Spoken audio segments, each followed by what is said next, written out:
Brand disclaimer. The views and opinions expressed by individuals on this platform, the callers plus invited guests, are their own. The information you hear does not reflect the overall views of all parties associated with this brand.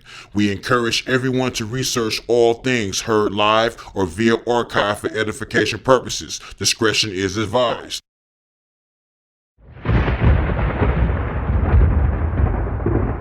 Don't touch that dial. You're now listening to Debate Talk Radio.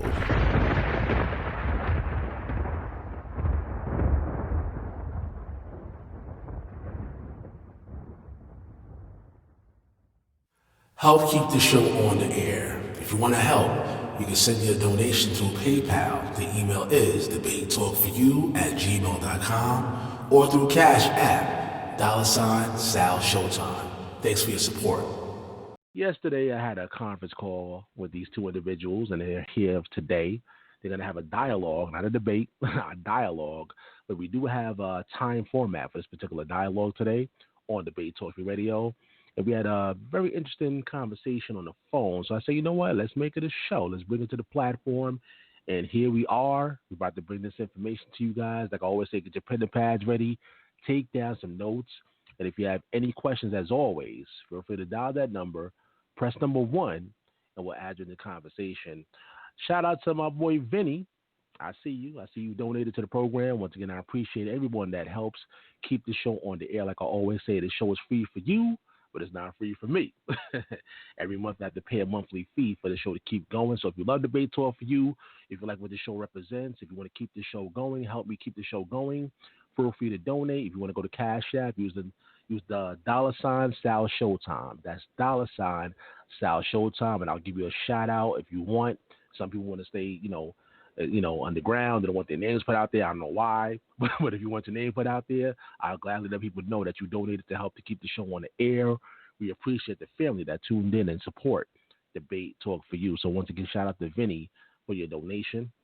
But let's go to my special guest. My first special guest here, he's actually a host on this program. He has this segment called The Spiritual Food on Thursdays, 8 p.m. Eastern Time. He's along with Gabar, and also actually the guy that's here today, Mack Thomas, co-hosted. But he's here. This is my brother Ahmayan. Welcome to the program. Hey, shalom, Sal, shalom, Mack Thomas, and shalom to everyone out there that's listening. Yeah, what's going on with you, man? How you feeling tonight? Oh, man, I'm feeling cool, man. Just relaxing. I feel you, man. So you ready for this conversation? You ready for this conversation, man? Yeah. All right. We're gonna do this. We're gonna do this tonight, right here on Debate Talk Radio. My next special guest, he's been debating in the Lions Den. He's been on several segments on the show, and he's another supporter of the brand as well. This is my brother, Mack Thomas. Welcome to the show. Shalom, Sal. Shalom, everyone. How you feeling tonight, man? You ready for the night? You ready? Yeah. I was just thinking, okay, I'm young, just taking a deep breath. I'm glad he's, getting the nervousness out, because, we gonna hash this out. I'm gonna talk to him about this. Yeah. All right. Well, I know that you are on the road doing the show at the same time. So we're going to do it. We're going to start off with Ahmayan. Being that you're on the road, we're going to start off with Ahmayan and let him lay his premise. What I'm going to do is give both brothers 5 minutes just to lay the premise, where they stand when it comes to this particular topic. And then after that, I'm going to give everybody 30 minutes. It's going to be a 30-minute dialogue session where they're both going to be interacting with each other, speaking to each other. Then I'm going to open up the mic for the audience out there, whoever wants to chime in, by dialing the number 563-999-3674. Press number 1, and we'll bring you in. And after that, we'll have another 30 minutes, and we'll pretty much get some final statements after that. So we're going to start off with the 5-minute premise. Let me get this timer ready. All right. I'm going to open up Ahmayan's phone line. Ahmayan, you can go ahead. All right, thank you, Sal. Before I begin, I got to give all praises, and I do mean all praises, to the Creator of all, the Holy One of Israel, the Ancient of Days, the Father, Yahweh. His name in the Hebrew, which means I am, he is, or calls us to be. And we pay homage to his first begotten son, Hamashiach Yahweh Shai, Christ Jesus in the English, which means anointed Savior or anointed salvation. And as our brother Jude puts it in his letter, for us to contend for the faith that was once delivered to the saints. My stance is that a day, a 24-hour period begins at sundown. Sunset, sundown, the beginning of night, either one of those phrases is saying the same thing. So according to Hebraic reckoning, or the Hebraic culture, the Hebrews kept their day from even to even. That's literally in the Bible. I'm going to read these verses out the Bible. It's from even to even. I have not read a verse where it says morning to morning. You see morning here and morning there, but it does not give you a starting point or an ending point using morning. But it does give you a starting point and an ending point using even, which is clearly sundown and night. Now the Bible talks about that there's two evenings, and a third one being between the two evenings, according to the verbiage in the Bible. So we know that there's two evenings. Okay, so when you speak of the word evening, you just got to clarify which one you're speaking of. Okay, because the Bible speaks of two evenings, and I'm speaking of particularly the sundown evening, the night portion. Okay, so again, I mean, you're not going to see anywhere where he's going to pull a verse, or I hope maybe he is pull a verse that says morning to morning, but that's not nowhere in the verse. And this is consistent throughout the text of a 7-day rotation, because the feast days are from even to even, and the feast days, they fluctuate in different years. Passover might be Wednesday this year, and it might be Monday the next. It might be Monday the next year, or so on and so forth. So if the days are fluctuating, morning is morning this day, and then it's evening that day, or is moving around, then that would make a contradiction according to the feast days, because those feast days, they do fluctuate throughout the 7-day rotation of a 7-day week. They're not always on the same exact day every year.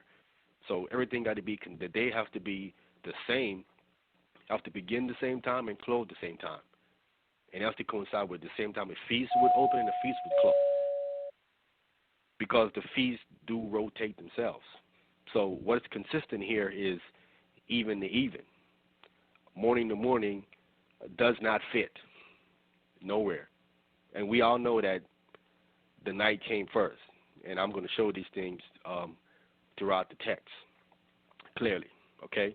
So I think what you're going to hear is something I think maybe you haven't heard before from my opponent. You know what I'm saying? You're going to probably hear it. But I never heard it before when I first got it out of him. The first time I ever heard it. So you're probably going to hear something you probably ain't heard before, because it was new to me. And I asked other brothers, and they were like, that's new to them too. So, but he's going to lay down his premise, what it is. I hope he gives you a thorough explanation of what his stance is, and then we can go from there and define these terms and try to get to the correct understanding of exactly when does a day, a 24-hour begins. And with that, I'll turn it back over to Sal. All right, Sal.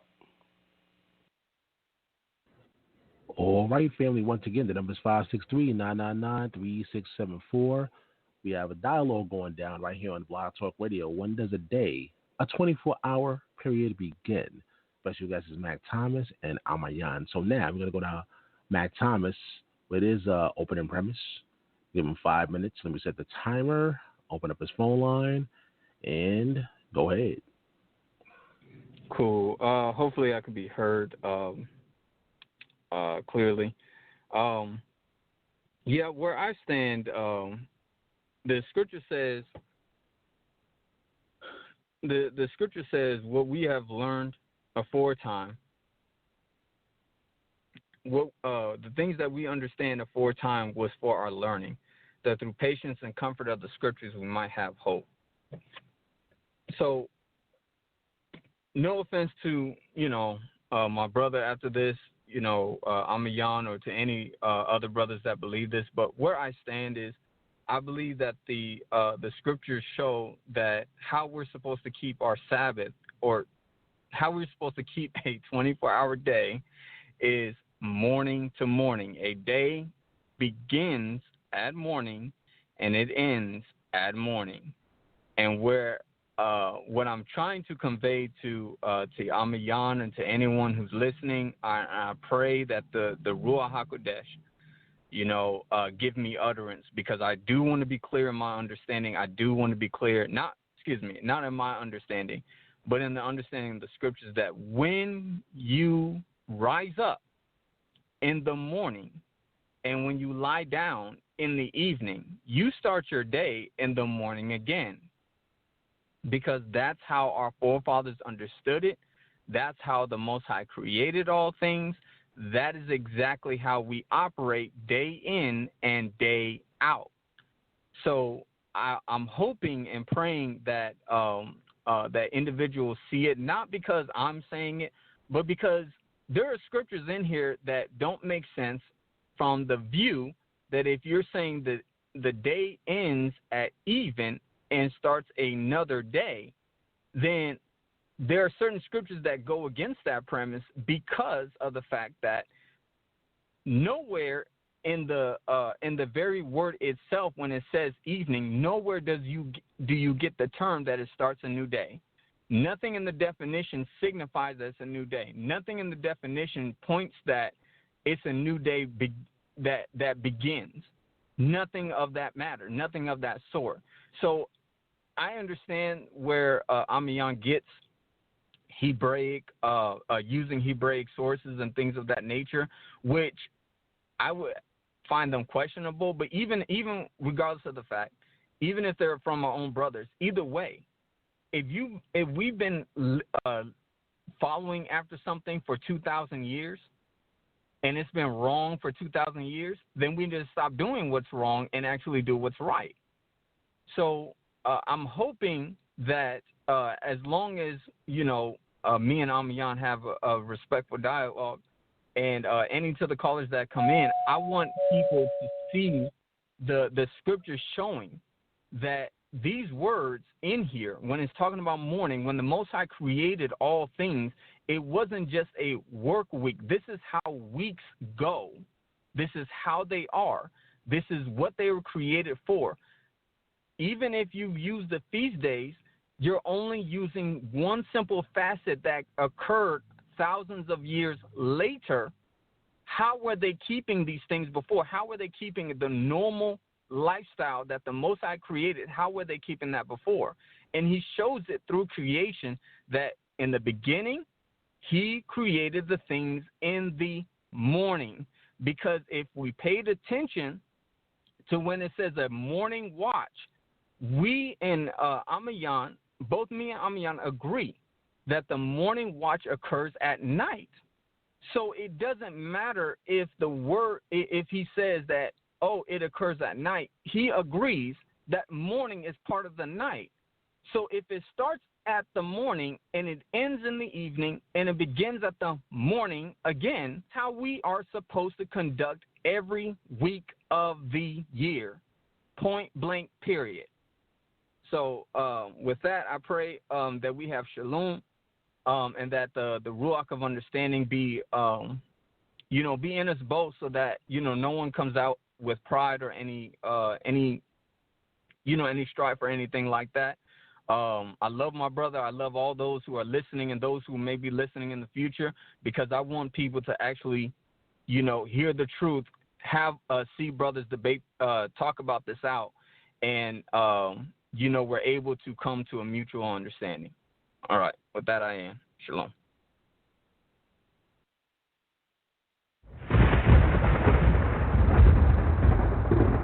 Don't touch that dial. You're now listening to Debate Talk Radio. All right, family, as always, get your pen and badge ready. Take down some notes. Like I always tell you, make sure you take down some notes. If you have any questions, the number is 563-999-3674. By the way, if you're on Blog Talk, the chat room is officially open, y'all. That's right, the chat room is officially open. I see you in there, Bleedo. I see you, Vinny. What's going on? You can interact with me or anyone that's inside the chat room. For those that's on Blog Talk Radio, you can access the chat room. To scroll down at the bottom, you'll see a little box there. You can type in your questions or your comments and whatnot. And if I see anything interesting, I can read it out later on to the special guests. But when we set up this timer, we're going to have 30 minutes of dialogue time. And after that, we're going to go to the audience. All right, so let me open up their phone lines. Brothers, you can begin the dialogue. Go ahead. Cool. Okay. All right. Let me go first. I guess. He didn't clarify exactly what he was talking about. He mentioned the morning watch, which begins at if you're dealing with the so-called Old Testament, that will start at 2 a.m. If you're dealing with the New Testament, then it will be 3 a.m. So the watch that he's speaking of, it fluctuates from so-called Old Testament to New Testament. It's fluctuating, okay? So that's a problem in itself automatically already because it's supposed to be consistent. If he's saying that that's when you're starting it, he would be saying that, well, in the Old Testament, they started it at 2 a.m., but then when the Messiah came, they started it at 3 a.m., which clearly shows you that can't be correct dealing with a 24-hour period because that's fixed. That's why I want to put 24-hour period in the title because I'm talking about a fixed date. What he's referencing about a night watch, it fluctuates. That can't be correct automatically. Automatically proves it wrong already because it changes from Old to New Testament. Okay? My stance is that we know that according to Isaiah chapter 45, verse 7, the Most High said he created darkness. So we know the darkness was first in the beginning, and he says, let there be light. Why would he say let there be light if light was already there? I mean, it wasn't there. So darkness was clearly first. Then he said let there be light. Then he divided the light from the day. So then the darkness, the night that he called night, would be first, and then the light would be second. Okay? We do agree that the morning watch technically happens at night. It's dark, and it's called a morning watch, but there is absolutely no light there. And when you speak of morning, you got to be speaking of some kind of light. Now, I can pull the verse that says that clearly that when morning appear, speaking of when the light appears. So morning is actually speaking of light, but there is a watch that's termed the morning watch. But we speaking with accurately here. Accurately, that's not morning because there's no light there at all. So that you can actually really use the stance that he's really saying because that's not actually really morning because it's still pitch black at 2 or 3 a.m. in the morning when that watch begins. So I'm going to pull this verse, then I'm going to let the brother come in real quick. What I'm saying is that according to the text of the Bible, here in Exodus chapter 12, verse 18, speaking of the day of unleavened bread, it says, in the first month, on the 14th day of the month, at even, it says, ye shall eat unleavened bread until the 21st day of the month at even. So we see parameters here set even again to even. And this is unleavened bread, and it starts on the 14th day at even. Clearly, the Passover is the exact same time. Passover starts again at even in the book of Leviticus chapter 23, verse 5, it says, and the 14th day of the first month at even is the Lord Passover. Then verse 6 says, on the 15th day of the same month is the feast of unleavened bread unto the Lord. 7 days ye must eat unleavened bread. So the 14th day as even is the same thing as saying the 15th day, because the even is the end of the day, and it starts a new day. This is consistent throughout the text. Even the Feast of Atonement is the 9th day at even, but the text says it starts on the 10th day. So we have 3 feast days that starts at even to even, and these 3 feast days fluctuate throughout a 7-day week. So there is no way that it can be from morning to morning because even is clearly sundown according to the text, and I'll let the brother come in after that. Cool. Yeah, and see, and this is where me and Ahmayan are at an impasse. It's not that he's wrong. as far as saying the text, when he's saying it, he's right.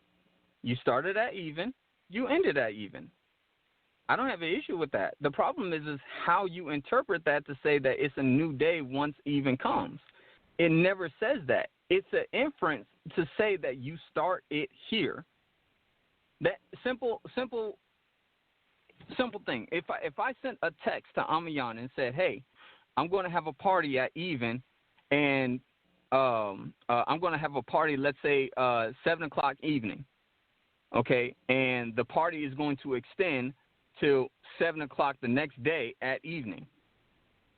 It's a long party, but notice, once I say evening, that does not occur a new day. All that is just telling you the time and when you should start something, when I'm going to start something and when I'm going to end something. If I say any type of an event, it's when I start it and when I end it. So it's no different with the feast days. It's no different with the Pesach. It's no different with the Feast of Tabernacles. It's no different at all. So the issue is again, what determines what a new day is? You can't just infer that just because something starts at even or says this is how you're going to keep something. At even is when you're going to keep it. That does not infer a new day. No, that's not how that works. So what I'm going to show is multiple verses that clearly show it is not a new day.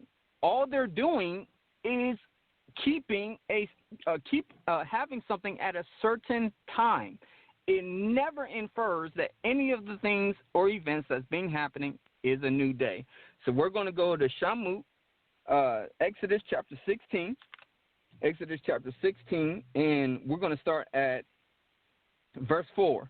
And it says, "Then said Yahuwah unto Moses, Behold, I will rain bread from Shamayim for you, and the people shall go out and gather a certain rate every day, that I may prove them whether they will walk in my law or not. And it shall come to pass that on the 6th day they shall prepare that which they bring in, and it shall be twice as much as they gather daily." We need to pay attention to what's being done here, okay? They're gathering food, and it's at a daily rate. And every time they gather food, it's going to tell you how they gather it and what time they get that food. If Ahmayan can show in these verses here that it's a new day, hey, I am wrong. We don't need to have this dialogue. I have clearly been basically proven wrong. But if he cannot, then he cannot infer that everything else operates something different, because this is how they do things daily. It is a 24-hour period every single time. Let's look at that. It says in verse 6, "And Moses and Aaron said unto all the children of Yasharal at even, Then you shall know that Yahuwah has brought you out from the land of Mitzrayim, and in the morning then you shall see the glory of Yahuwah, for that he hears your murmurings against Yahuwah, and what are we that you murmur against us? And Moses said, This shall be when Yahuwah shall give you in the evening, flesh to eat, and in the morning bread to the full, for that Yahuwah hears your murmurings which you murmur against him. And what are we? Your murmurings are not against us, but against Yahuwah. And Moses spake unto Aaron, Say unto all the congregation of the children of Yasharal, Come near before Yahuwah, for he has heard your murmurings. And it came to pass, as Aaron spake unto the whole congregation of the children of Yasharal, that they looked toward the wilderness, and behold, the glory of Yahuwah appeared in the cloud. And Yahuwah spake unto Moses, saying, I have heard the murmurings of the children of Yasharal. Speak unto them, saying, At even you shall eat flesh, and in the morning you shall be filled with bread. And you shall know that I am Yahuwah your Elohim. And it came to pass that at even the quails came up and covered the camp. And in the morning the dew lay round about the host. And when the dew that lay was gone up, behold, upon the face of the wilderness there lay a small round thing as small as the hoarfrost on the ground. And when the children of Yasharal said, they said it was manna. So let me skip down for sake of time. And it says, verse 19, And Moses said, Let no man leave up it till the morning. Notwithstanding, they hearkened unto Moses, but some of them left it until the morning, and it bred worms and stank, and Moses was wroth with them. Pay attention to this word. Don't leave it till the morning. What does morning mean? I'm going to have my opponent, Ahmayan, I'm not going to say opponent. I'm going to have my brother Ahmayan give you the definition of morning. And when he gives you the definition of morning and how it's used, and when he gives you the definition of evening and how it's used, nowhere, not any point in time is evening ever used to mean a new day. He's going to say it out of his own mouth, not mine, his own. And he's going to have to explain if these people have to get manna, which they did at a certain time. They had to get manna before it melted, which was before the heat of the day. If we pay attention to the time frame, the heat of the day has to be before the sun comes up. Secondly, manna was in the morning. Quail was in the evening. On the preparation of the Shabbat, which is the 6th day, they would have to get quail, and they would have to get twice as much, as well as manna, and they have to get twice as much. If the obvious thing is, okay, they are getting quail in the evening, manna in the morning. If the Shabbat comes tomorrow, which means the next day, the question then is, show me where, or excuse me, explain why they did not get quail, but instead was looking for the manna when they got up. Why were they looking for that instead of waiting for the quail? Because the quail is at evening. That's what it says. And it is not talking about, there's no 2 evenings here. There's only 1 evening. The 2 evenings that's even mentioned is actually called twilight. If you look up that word, twilight, it'll give you 2 evenings because it means morning and night.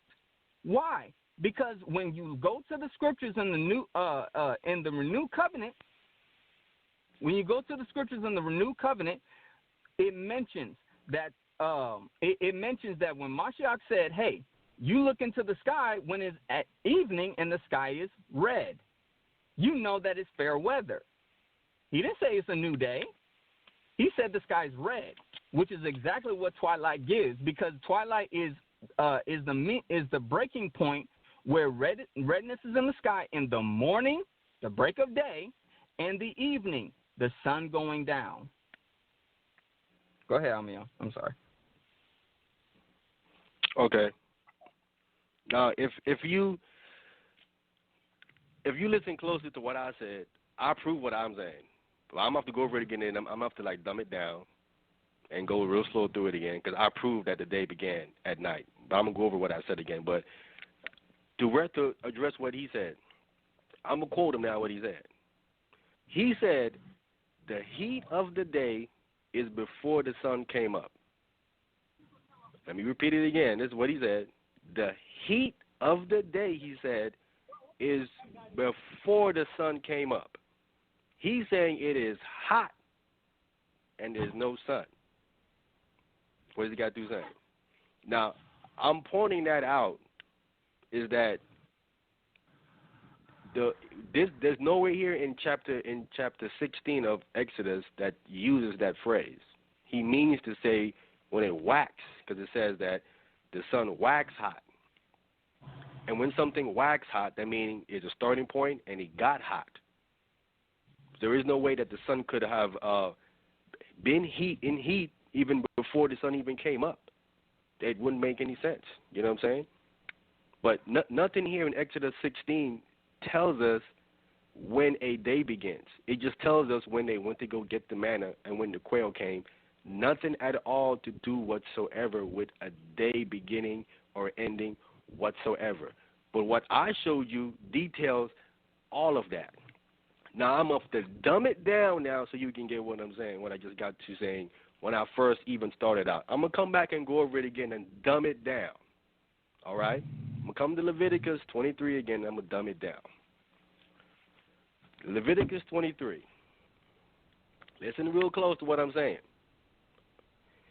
Leviticus 23 verse 5 says, in the 14th day at eve, in the 14th, it says in the 14th day of the first month at even is the Lord Passover. Okay? Now, we're speaking of the 14th day. We're on the 14th day at even, which I'm saying this even is sundown. I said that there's 2 evenings, which I can prove there's 2 evenings in this Bible. Easy. The Hebrew even tells you that there's 2 evenings as well in Exodus chapter 12, verse 6. In the Hebrew, look at it, it says between the 2 evenings. Telling you there's 2 evenings there in the Hebrew itself. So I'm establishing that Passover is in the 14th day of the first month at even, and I just read what? That unleavened bread is at the exact same time. Unleavened bread, it says, let me go back and read it. I'm dumbing it down. I'm going real slow so you can see what I'm saying. Because I'm targeting 2 days here. One on the 14th and one on the 15th. Okay? They can't be on they can't be on 2 days. They are going to be on 1 day. Okay? Exodus chapter 12 verse 18 again says, in the first month on the 14th day of the month at even, it says, ye shall eat unleavened bread until the 21st day of the month at even. So unleavened bread starts at the exact same time that Passover does, the 14th day at even. Now, when you come back to Leviticus 23 and 6, what does it say? It says, and on the 15th day of the same month is the feast of unleavened bread unto the Lord. So what is that telling you? That's telling you what? That the 14th day at even has ended and it began the 15th day. Because verse 6 tells us that what? On the 15th day of the same month is the feast of unleavened bread. So what that's telling you? That's telling you that the 14th day has ended. That's the end of the 14th day when it says at even. So I'm giving you a starting point. The 14th day has ended, and it's beginning the 15th day because verse 6 tells us that unleavened bread is on the 15th day. But it phrases it as the 14th day at even. So that means that the 14th day had to have ended, and the 15th day had to have begun for it to tell us in verse 6 here in Leviticus 23 that on the 15th day of the same month is the feast of unleavened bread. So this proves right here, I'm dumbing it down, that at even means the end of that day, whatever day it mentions before, which is the 14th day. Even means it ended that day and automatically began a new day, the 15th day. Verse 6 is telling us it's the 15th day. So that shows you even ends a day and automatically begins a day. Right here in the text. I'm dumbing it down, going real slow because it mentions 14, then it also mentions 15th. Unless you're telling me that Passover and unleavened bread is both on the 14th day at the same time on the 15th day. And they can't be on 2 days. They got to be only on 1 day.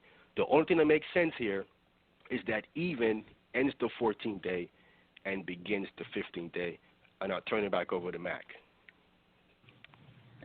I'm glad we're taking turns here because you already messing me up, man. You already messed me up. You said that I'm saying that the sun, when the sun waxed hot, that's morning, and that's not. That's day. The issue is that it's the verbiage here, and I'm telling you, what does tomorrow mean? Actually, how about this? How about while I'm talking, I want you, if you could you Google or go to the Hebrew lexicon, Hebrew Strong's, whatever. Go to the word tomorrow, and once you get there, just go ahead and just chime in and say what tomorrow means by definition, and I'll just read what I'm about to read here. If you could, please. Wait. I mean, are you going to address what I brought out or no? No, I am. Okay. All right. No problem. Yeah, okay. So I am. I need give me the verse. Give me the verse for tomorrow so I can just look it up and then click on it from the Go to Exodus 16, verse 23.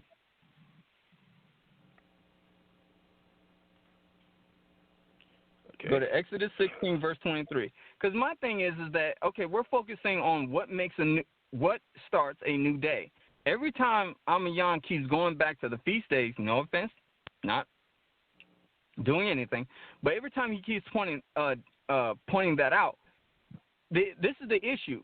I'm just saying, I'm just addressing this. 14, if you look at the Hebrew word for 14th day and for 15th day, that is two different words. So if we logically look at a date on a calendar, if we just look at a regular Gregorian calendar, that regular Gregorian calendar, fine, whatever. Just look at 14th and 15th and explain to me how is it that when something starts at the 14th day at even, and then you have to do something else at the 15th day at even, that doesn't just tell you it's 2 different days and you're doing 2 different things. That's the point, is that every single time he says at even is how you're supposed to celebrate this feast day. That is explaining to you how you celebrate that feast day. It is not telling you that every single day from Monday through Friday or from the first day to the 7th day is based on that. That's not how that works. And that's exactly why I had him. That's exactly why I'm going to Exodus 16, verse 23. And he said unto them, Wait, Mack Thomas. Mack Thomas. Let me ask Mack Thomas. Is even a Pacific hour? Hebraically, no. You and I both agree. Hebraically, no. It's a span. There's a couple of hours in the evening. It's the sun going down. That's a process. It's a couple of hours in the evening. That's what it is. We agree. It's the sun going down. No, it says not sun going down. It says sun down. No, it's the sun going down. Okay. Can I read out the Bible that says sun down? The text says sun down. Wait. You said the text says sun down. Yeah, the text says sun down. So that's night. Like when the evening is over and that's night. That's a Pacific time. When the sun is down, is a Pacific time. It's not a time frame. Down. At this time right here, boom, it's down. Okay, so you're trying to say that even is a Pacific. Right, I'm saying even is a Pacific time, and what you're referencing, that's a time frame.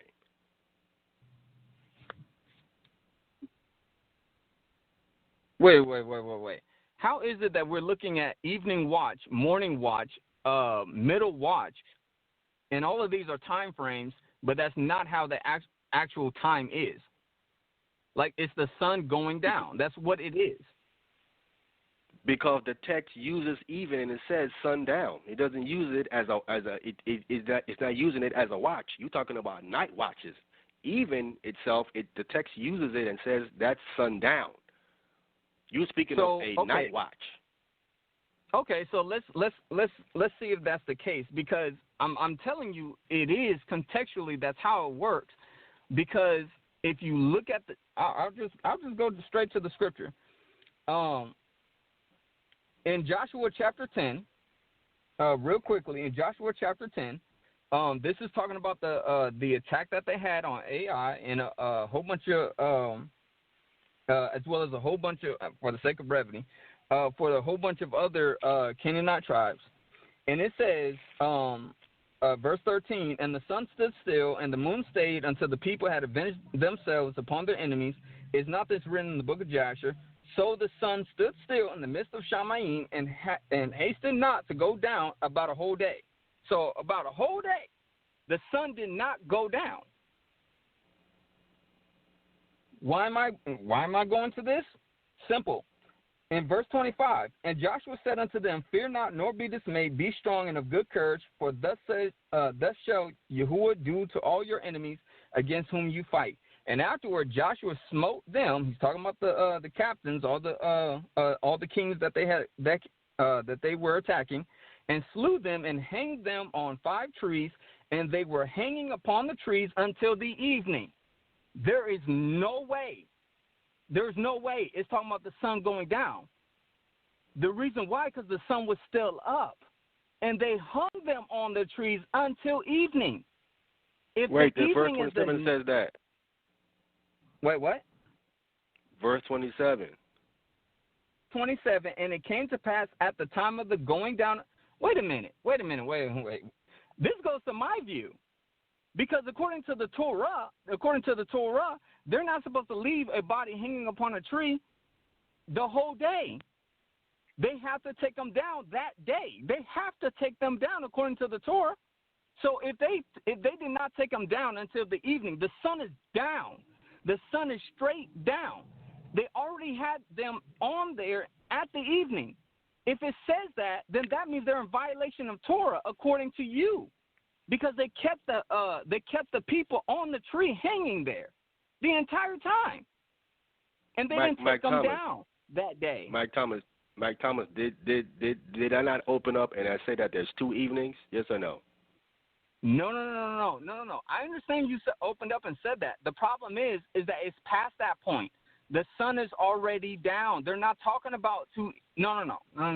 They're not talking about 2 evenings. Brother, it says, verse 27 says, and it came to pass at the time of the going down of the sun, meaning the sun rises in the east. It rises to its pinnacle at the top, and then it starts to descend.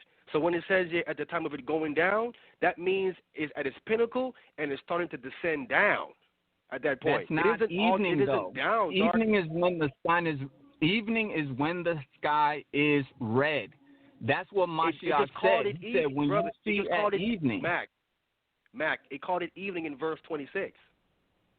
Okay, I understand that. I'm saying that if evening was already there until the evening, and it says that they still had them hanging, they're in violation of Torah according to the scriptures, because the sun just went down. The sun is already down here in verse 27. It's not down, Mac. It says going down. It didn't say it was down. It said it's going down. I'm telling you what it's saying. It's now going down from its pinnacle, because it rises up to a certain height, then it descends down. This is saying going down. It starts descent now. This is speaking of the descent of the sun when it reaches its pinnacle in the sky. It starts to go down. This is what it's talking about. This isn't talking about the sun is already down, because as you said accurately, they would be violating Deuteronomy 21, verse 22 and 23.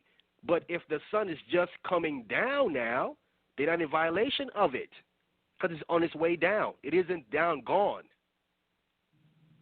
According to the scriptures. Okay, how about this? How about you tell me, according to the scriptures, I wanted to see a scripture that says this is when the first evening is. And I'm going to show you where the evening is showing you the same day. It says same day, and it's telling you that's what I'm saying, Mike, that verse 26 says at the evening, then verse 27 tell you what that evening is. It's saying at the time of the going down of the sun. So it's talking about its descent from its pinnacle. So that would be 12:01 going down. That's 12:01. It starts to descend. Cool. Show me where that's that the first is evening. Wait. Show me in a scripture where it says that it's 12:01 and the sun going down right there. That is considered evening. It just called it evening in verse 26. Then 27 clarifies what it is saying in evening. It's saying, and it came to pass at the time of the going down of the sun. Because if this means that the sun has set, it's gone, then they would be in violation of Deuteronomy 21. But if it's what I'm saying it is that it's now going down from its pinnacle in the sky at 12:01, then they're not in violation of Torah. Now we know that Joshua is not in violation of Torah. Now I can show you where I can show you where even. I've showed you when we talked yesterday that even means sundown too. And I told you that there's two evenings when I opened up. I understand you said that. The problem is that you're saying that there's two evenings. The problem is you are picking and choosing which evening it is. And I'm saying that the only way you can have two evenings is when the redness is in the sky, and that only occurs twice, during the morning when it's the break of day, before the break of day, and at night when the sun is going down and there's redness in the sky. That's the only two times you'll have evening. That's it. You don't have no evening at 12.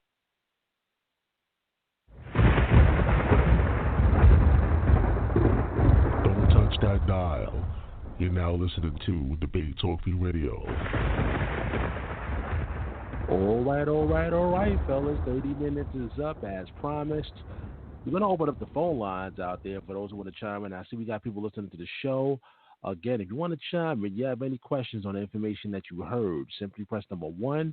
We'll add you in the conversation. If you're listening on social media, that number is 563-999-3674. Again, the number is 563-999-3674. And actually, this topic, we did this topic way back. I'm talking about like season 2, season 3 of Debate Talk for You. Right now, we're in season 11. So it's good to revisit this topic. When does a day begin? When does a 24-hour period begin is this topic. But we tackled this topic a long time ago. And again, if you have any questions, family, simply press number 1. I see people listening. I don't see anybody pressing number 1 at this time. So we're giving you guys a little more time to press number 1 if you want to chime in. Just to let you guys know, though, tomorrow we do have a show, guys. We have a show tomorrow. The Man Up segment is back. We have Brother B.A. He's going to be hosting the show. And his special guest is Shabai Israel. And the topic is blasphemy. The topic is blasphemy. So check out the Man Up segment. Check out what angle they're going to be taking when it comes to this particular topic. Make sure you tune in 8 p.m. Eastern Time right here on Blog Talk Radio. And also on the YouTube page on Friday, we're going to have a show on YouTube. That's right. We're on YouTube. Check us out, Debate Talk Radio. Subscribe on the YouTube page. We're going to have Brother Gabar doing the show. I got to get the exact title and all that straightened out, and the time and all of that, but stay tuned. Of course, go to the YouTube channel, type in the search box, Debate Talk for You, subscribe, and you'll see the time frames and everything. You know, be a part of the YouTube family. So we have a Blog Talk family, and we also have a YouTube family. So make sure you join us, Debate Talk for You. All right, guys, I'm looking in the chat. I don't see anybody pressing number 1 at this time, y'all. So what I'm going to do, I'm going to have these guys get another 30 minutes to go in. And after that, we're going to get some final statements. But if somebody presses number 1 after that, then I'll bring you guys in. So we're going to continue this conversation. When does a 24-hour period begin? My special guest is Mack Thomas. I'm going to leave their information also in the description box for those who want to reach out to my special guest as always. Let me set the timer once again. Open up their phone lines. You can continue, fellas. Okay, Cool. let me. I want to read the two evenings out the Bible so we get this out the way real clear because it's right here. I'm going to read it. I'm gonna read it in the Renewed Testament so we can get it clear. All right. And Sal, the title for that show with Gabar is going to be One Law. Let's get this right. That's what he told me. I got you. All right. I got you. Okay. All right. So I'm gonna read the two evenings out of the Bible for you right now in the book of Matthew chapter 14. I'm gonna start at verse 14. I'm gonna prove right now that there's two evenings right here. All right. So Matthew chapter 14, starting at verse 14. It says, and Yahushua went forth and saw a great multitude and was moved with compassion toward them, and he healed their sick. And when it was evening, it says right here. I'm saying this evening here, this is like 12 noon, starting to descend. When it was evening, his disciples came to him saying, this is a desert place, and the time is now past. Send the multitude away, that they may go into the villages and buy themselves victuals. Now, if this is evening to sundown, why would he tell them to go buy stuff when it's dark and they're in a desert place? It wouldn't make any sense for Christ to tell them to go buy stuff and there is no light whatsoever. This has to be there is evening light at 12:01 at 12:01 when it's descending. I'm not done yet. Watch what I'm saying. I'm saying so. Oh, okay. He's saying that there is light. I'm going to continue to read and show you that isn't possible with the events here taking place. It goes on to say, verse 16. But Yahushua said unto them, they need not depart. Give ye them to eat. And they say unto him, we have here but 5 loaves and 2 fishes. He said, bring them hither to me. And he commanded the multitude to sit down on the grass, and took the 5 loaves and the 2 fishes, and looked up to heaven. He blessed and brake, and gave the loaves to his disciples, and the disciples to the multitude. And they did all eat and were filled, and they took up of the fragments that remained 12 baskets full, and they that had eaten were about 5,000 men, besides women and children. So now, if this is completely like what he's saying that there's still a little bit of light. Now you're talking about putting 5,000 men, besides women and children, in rows, feeding 5,000 women, besides women and children. Okay, that's 5,000 you feeding. That takes a long time. But by the time he feeds them, it'll be no light at all whatsoever. They'll be going back to their homes, pitch black. It takes about 2-3 hours to feed 5,000 people. Besides, that's 5,000 men, and it could have been 5,000 women plus children there. You can assume altogether you can get about at least 10,000 people there, and they fed all of them. That takes time to feed about 10,000 people. It couldn't have been the time he's speaking of where it's almost close to darkness. So listen to what he said now. Now you're going to send them away. Even if you want to say that, it's pitch black, and he's in a desert place. It wouldn't make any sense to send them away when it's pitch black. This is what it says here, verse 22. And straightway Jesus constrained his disciples to get into a ship and to go before him unto the other side while he sent the multitudes away. Then Christ sent them away. By the time Christ sent them away, it was probably around 3 p.m. Because the first evening was around 12, as I'm saying, and this is around 3 going on 4 p.m. It's still enough light for them to have at least 2-3 hours to get back to their houses and stuff from the desert place. Let me finish. I'm going to show you the second evening is right here. He goes on to say, verse 23, and when he had sent the multitudes away, which took time, he went up into a mountain apart to pray. And when the even was come, he was there alone. So now here's another evening right here again. So after he sent the multitudes away, he goes into a mountain, and he was praying up there. Then evening came. So now we're thinking about what? Now it's sundown. Because now it's the second evening here. Sun is down, and it's clear when you read the next verses that it's clearly sundown. It says, verse 24, but the ship was now in the midst of the sea, tossed with the waves, for the wind was contrary. And in the 4th watch of the night, Yahushua went unto them walking on the sea. So clearly we see that the second evening, it's sundown, and in the 4th watch, he went to them, okay, on the sea. So that clearly shows you that the second evening here, it's clearly 6 p.m. sundown, and the first evening that I mentioned in verse 15 couldn't have been 6 p.m. Wouldn't make any sense. That had to be around 12 noon going down. The events recorded here fits perfectly if the first evening is around 12:01 and the second evening it's 6 p.m. Perfect fit right here when you see these 2 evenings right here. And with that, I'll let Mack chime in on that. Cool. Before we start, can you go to the Greek, please, and show what the Greek word is and to say what the meaning is of evening before we start? Give me 1 second. I got to go pull us up in the Greek. 1 second.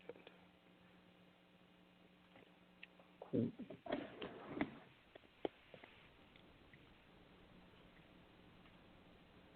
Yeah, not to be silent, guys, but we're going to have to define our terms. So that way we can know why I'm saying what I'm saying. I'm not saying there's no 2 evenings unless it's twilight or unless it's evening, and he's talking about the part where the sun is down, and that's the night watch, which would be called evening, beginning to be night.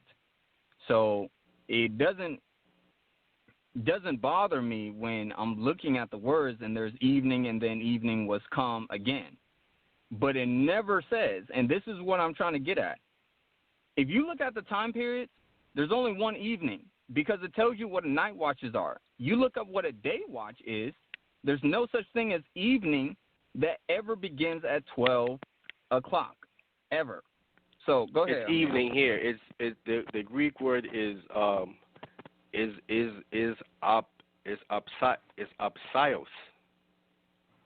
or apsios, and it's defined as evening. The usage of it is late and evening. Those are the two usages of this Greek word. So late and evening, that's it. That's what it says there on Bible Hub. I'm trying to see the Blue Letter Bible one. I'm not seeing the Blue Letter one on here. Let me go to another definition of the word here and see what it says. If it gives us something else besides those two words. Well, give me give me the Greek number. The Greek number is 3798. Cool. So it means just that, evening.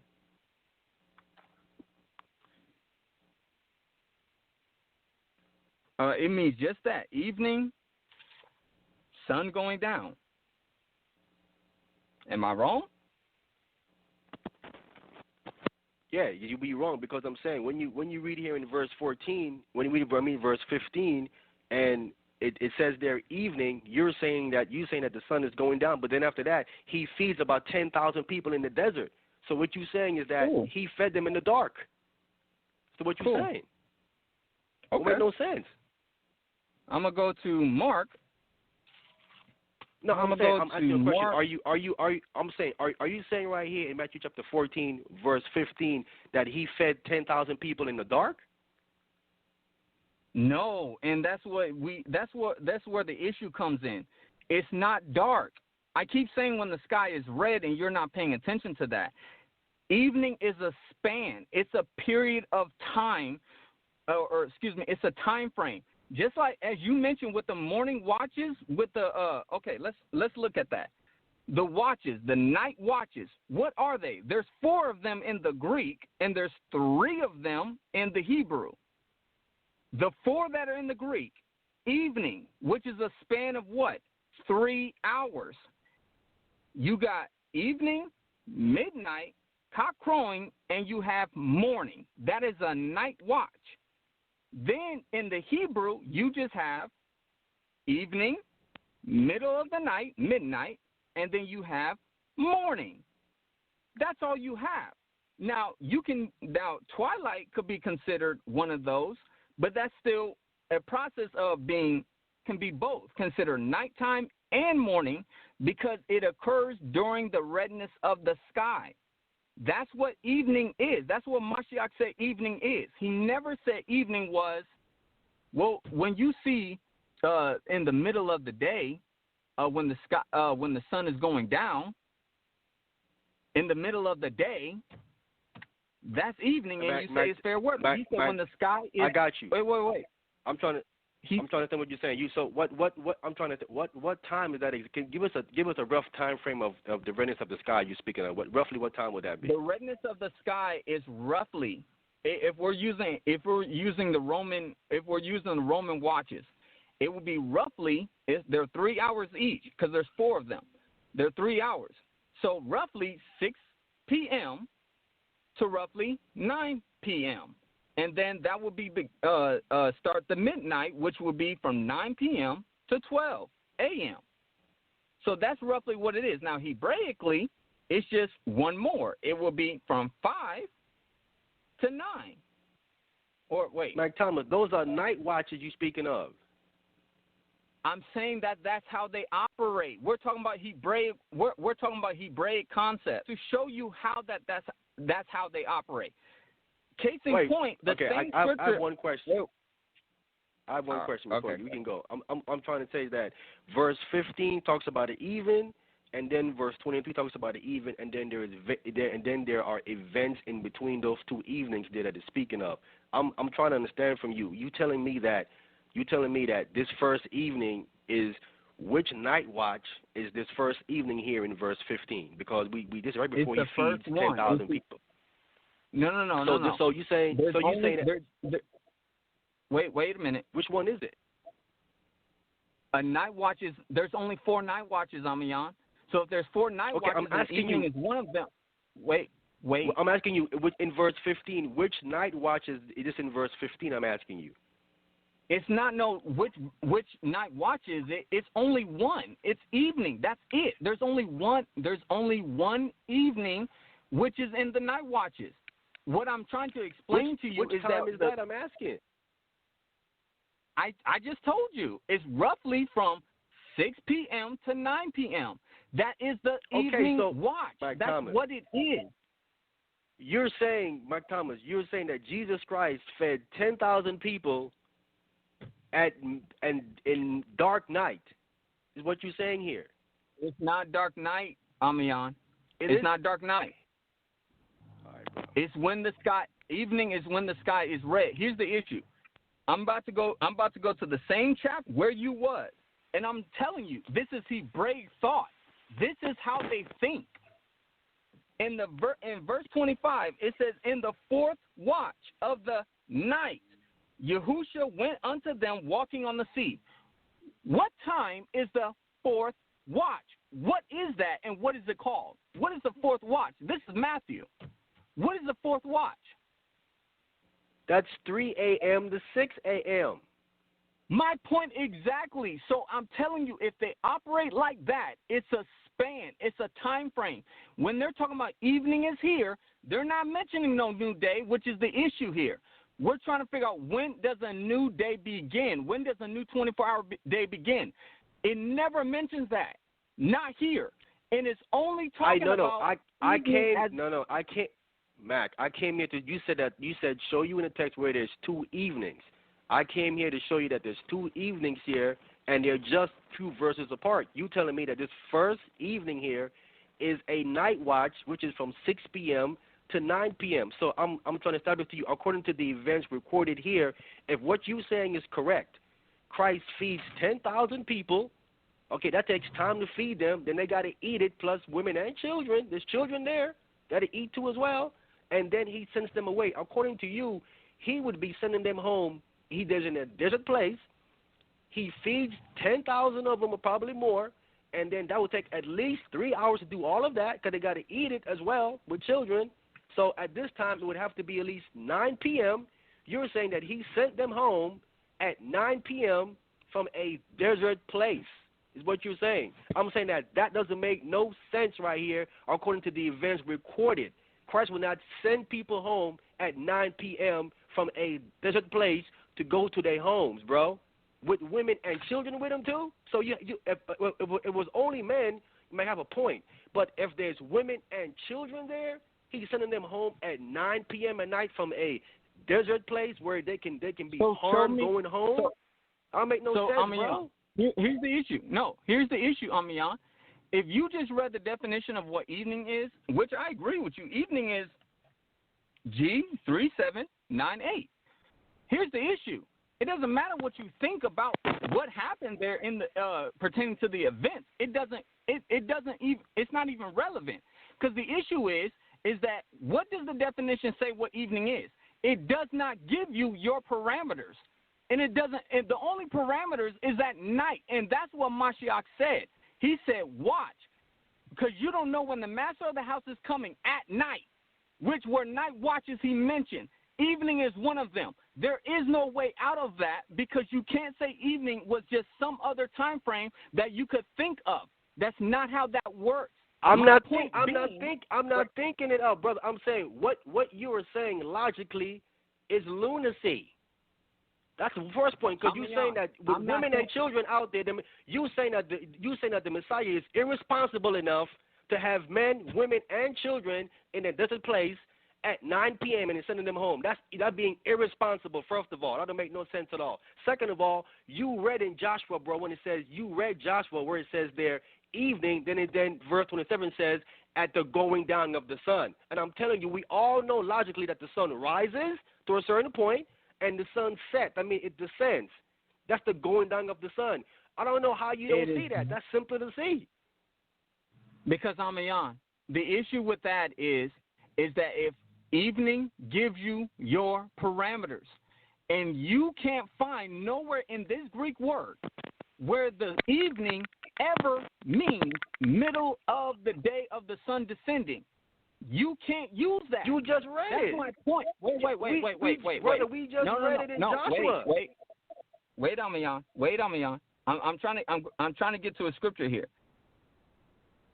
The parameter that's given is just it. All it says is evening, the sun is down, or sun going down. Either way, that's all you got. And the whole issue but it can't be both. Wait, Ahmayan, wait. The issue is, when does a new period start? And I understand you came to the scripture to show 2 evenings. The problem is that none of the Greek words in there give you those parameters. I'm telling you that that's not how that works. Regardless of how you feel about the situation, saying, oh, that's irresponsible, it doesn't matter.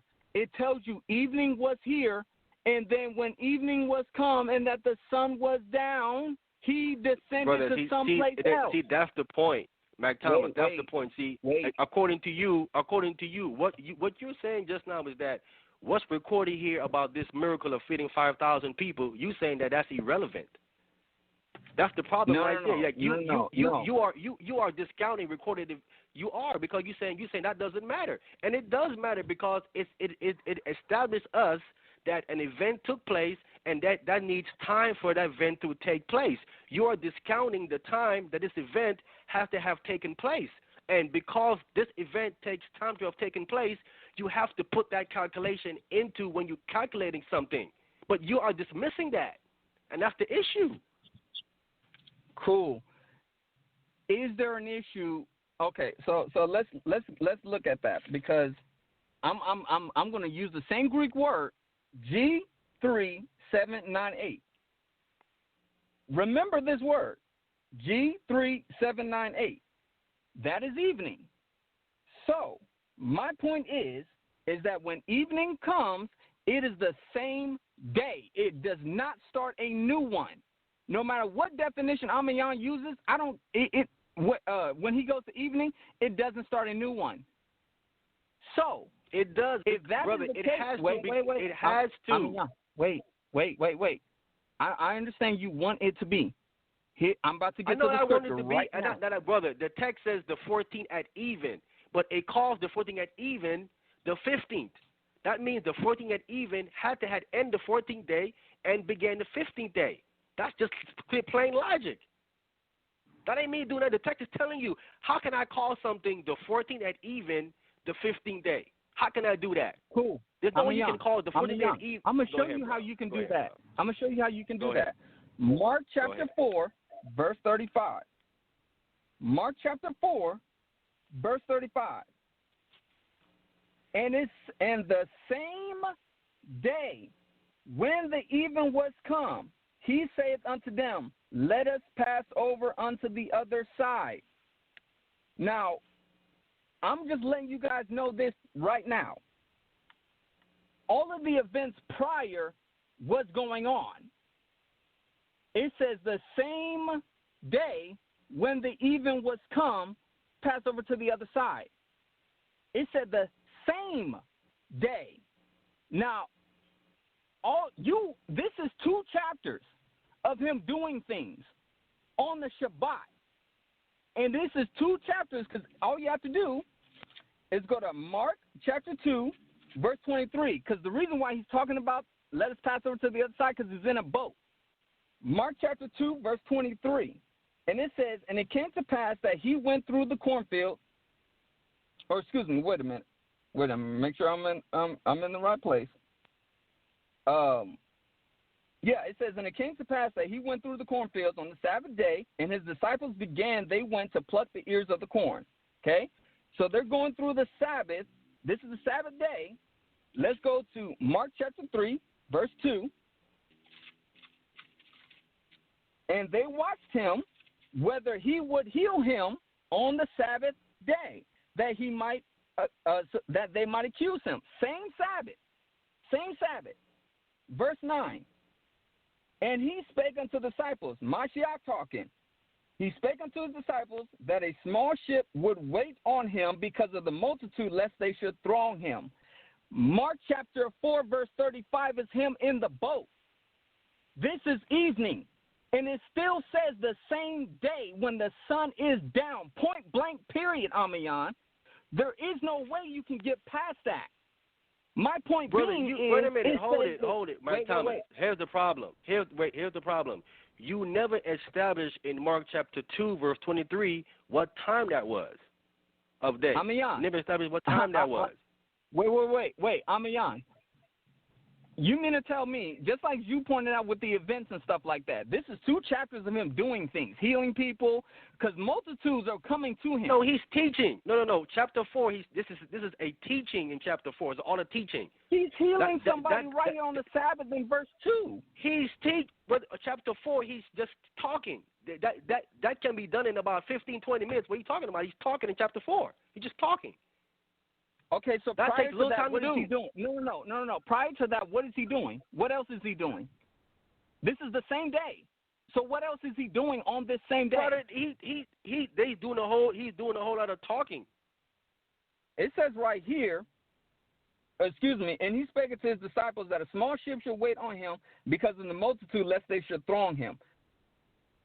And unclean spirits, He's when talking. they saw him, wait. Verse 10 of chapter 3. For he had healed many, insomuch that they pressed upon him for to touch him, as many as had plagues.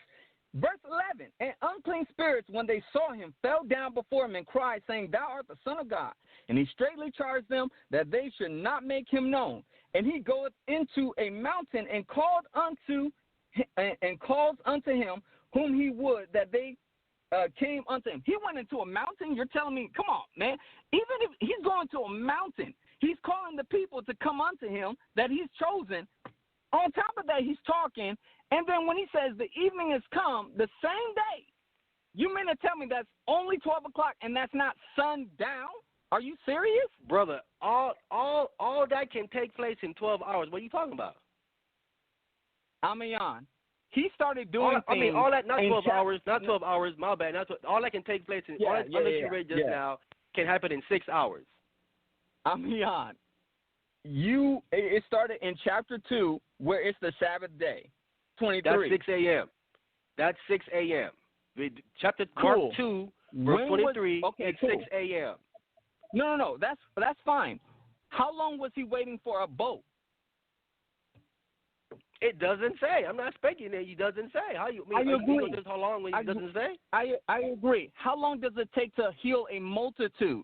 You were talking about me over here. It doesn't say how much. It doesn't say how much the multitude. So, in my verse, it tells us how much. So, Ahmayan, stop using that same. Don't. Let's be consistent. Stop using that same time frame to say he can't feed that many people in a matter of a few hours. You can't do that. Brother, it doesn't tell us how big this multitude was. Listen, my thing is accurate. It tells us 5,000. This doesn't say how much people is here. This can be 50 people. This can be 70 people. What are you talking about? That's a multitude. What are you talking about? Mine is specific. A great multitude that would throng him.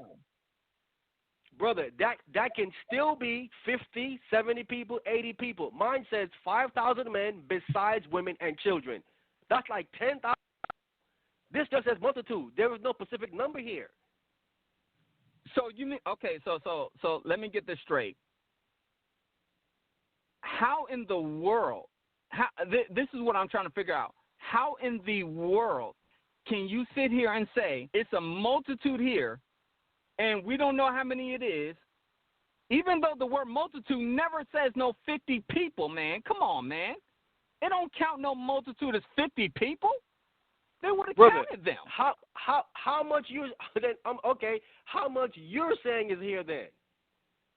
I'm saying it's enough to where the time that he's healing people. This is the problem. Wait. See, my text is accurate, and you're guessing. Ahmayan.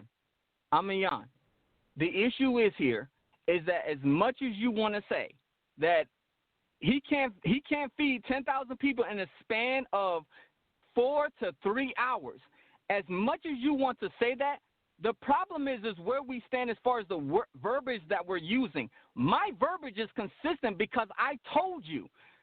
Evening does not mean nothing of what you're saying. No matter if you use the definition and everything out of Mashiach's word proves that. He said it's a night watch. That's it. And on top of that, the definition tells. Wait. Ahmayan, stop.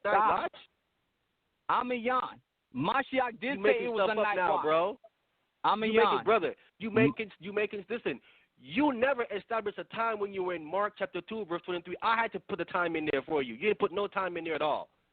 I'm trying to tell you, you saying stuff, but you're not giving us a beginning time point. You're just saying stuff. Like, tell us what time does Mark chapter 2, verse 23 begins?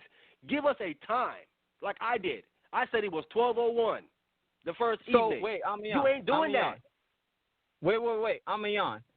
You said on the Sabbath day when they're going through corn and stuff like that, you said that's 6 a.m. It never says that. It never says that. It never says that. I know it doesn't. I know it doesn't. But you don't know. You don't know that I'm wrong neither. Ahmayan, I do know that you're wrong because of the verbiage that's being used. Evening does not mean that. My point is, look, Ahmayan. It does mean that. Hold on. The events in Matthew tells you it has to mean that, bro. Ahmayan, let's be in agreement for this one thing before this stops. Let's be in agreement on one thing. Did Mashiach say evening was a night watch? Yes or no? I never read that. Where is that at? Where does it say that at? Show that verse where he says that evening is a night watch. When he said in the parable, watch for the master. You don't know what hour the master comes, whether it's evening, midnight, cock crowing, or morning. Is that not a night watch? That doesn't say that. What are you talking about? Whether you reading in Mark? Ahmayan, when he says in the parable, watch for you don't know what hour the master comes. He said the morning. He said the cock crowing. He said the evening, and he said the middle of the night. Those are night watches, Ahmayan. According to what you Ahmayan.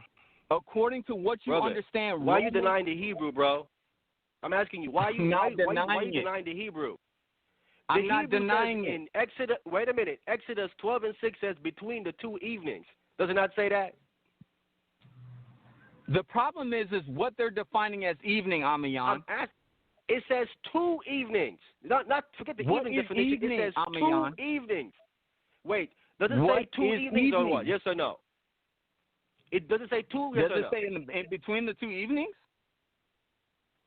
Yeah, does it say between 2 evenings? Yeah, does it say that? Yes, it does say that. The issue is what is so evening? So that means there's 2 that means there's 2 evenings.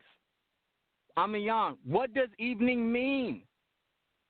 Okay, but you saying that there's not 2 evenings, and that verse proves you wrong because it says in the Hebrew. Don't do that, Ahmayan. Don't do that. Come on, I'm bro. asking you. Stop no, it, bro. Ahmayan, I'm seriously asking you, what does evening mean? No matter where you go Hebraically. Brother, I have told you what evening means, bro. We read it out of the definition.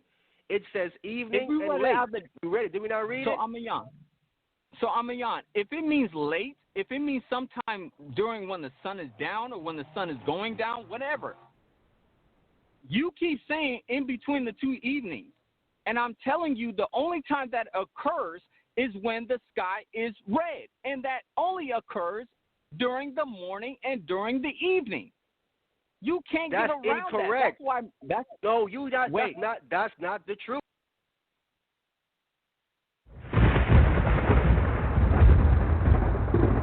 Don't touch that dial. You're now listening to Debate Talk Radio. All right, family. Once again, you're now listening to Blog Talk Radio. The show is Debate Talk for You. I'm your host, Sal Showtime. We appreciate you guys for tuning into the program. Again, the number is 563-999-3674. I see the family tuning into the show, listening via phone or via Skype, checking out the program, but nobody has pressed number 1 at this particular time. I'm going to ask the fellas, because I did say we're going to wrap it up and give like a 5-minute final words. But just, I don't know, it seems like you guys still want to put a little more information out there. So I'm going to ask you guys, instead of 30 minutes, do you guys want like maybe 20 more minutes just to get it up and wrap it up to make some more clear points, or you want to go straight to the final statements part of it? Let me go to Ahmayan first. You want 20 minutes, brother, or you want to just go straight to the final statement? You think more need to be brought out for clarity, or somebody press number 1? I'm going to get to you. But what do you think? We need 20 more minutes to get some more clarity. Somebody did press number 1, so we're going to get to that person, or you want to just go straight to the final statements? What do you feel? 20 minutes more. Okay, stand by. Of course, I got a co-sign by Mac.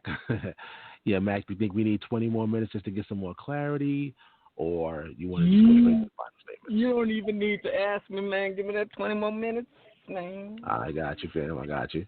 All right, so stand by. Once again, family, this is your time, guys. This is my favorite show. I love to hear from the people, the listening audience out there, the people. If you guys have some clarity, you want to understand, you want to challenge some of the information or some of the special guests that has presented us info, you know the number, 563-999-3674. Press number 1, and I'll add you in the conversation. All I ask is when you call in, you got to keep it clean, though. Keep it professional. Believe it or not, we ask the people listening with the kids and even the elderly. So when you call in, please don't foul language. All right, so let's go to the first caller. Let's go to 773. You are live. Peace. What's up, Sal? What's up, Mack Thomas? What's up, Ahmayan? Hey, Bleedo. Shalom, man.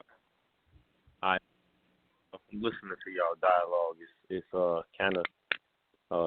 It's kind of interesting. I see you guys are focusing on the 2 evenings. What I wanted to do was I just wanted to point out something, maybe a few things, if that's okay with you guys when it comes to this topic, because I believe me and you debated this topic before, Ahmayan, in the past. So I won't be long because I know you guys got 20 minutes that you guys want to finish, but I just want to establish something real quick. In Genesis chapter 1, verse 5, it says, "And God called the light day, and the darkness he called night." What I want to focus on is the title of this topic is, when does a day, a 24-hour period begin? So, a 24-hour period can be from 6 to 6. Like, we could say that, 6 p.m. to 6 p.m. is a 24-hour period. So both of you guys could establish that. That could be a 24-hour period. But I think when you guys are debating this day thing, we have to establish that God called the light day. So when we're dealing with day, the light is called day. So what I want to point out is that, Ahmayan, you keep using this evening argument, like saying that there's 2 evenings. In Genesis chapter 1 and 5, when it says, "In the evening and the morning were the first day," what evening was that? That would be the time when the sun would have went the sundown. That would be sundown. Okay, so that would be sundown. Okay, so even though there was no sun here, but that's fine, because I was going to go to 14 instead of 5, but that's fine. So for argument's sake, let's say that's when the sun goes down. So we know that the scripture says that God divided the day from the night, and that he made the greater light to rule the day. So if I'm looking if I see the greater light, then wouldn't that mean a day begins when that greater light rises? No, I wouldn't mean that, because from verse 2 he says, "Let there be light," which means there was not light present there, with darkness first. That's why he even said, "Let there be light," which is proof that the light came second, not the sun itself, but just light. Mm-hmm. So showing you that light came after the darkness. So then, after light came after the darkness, he divided the light from the darkness. So that means he would put the darkness first and then the light second.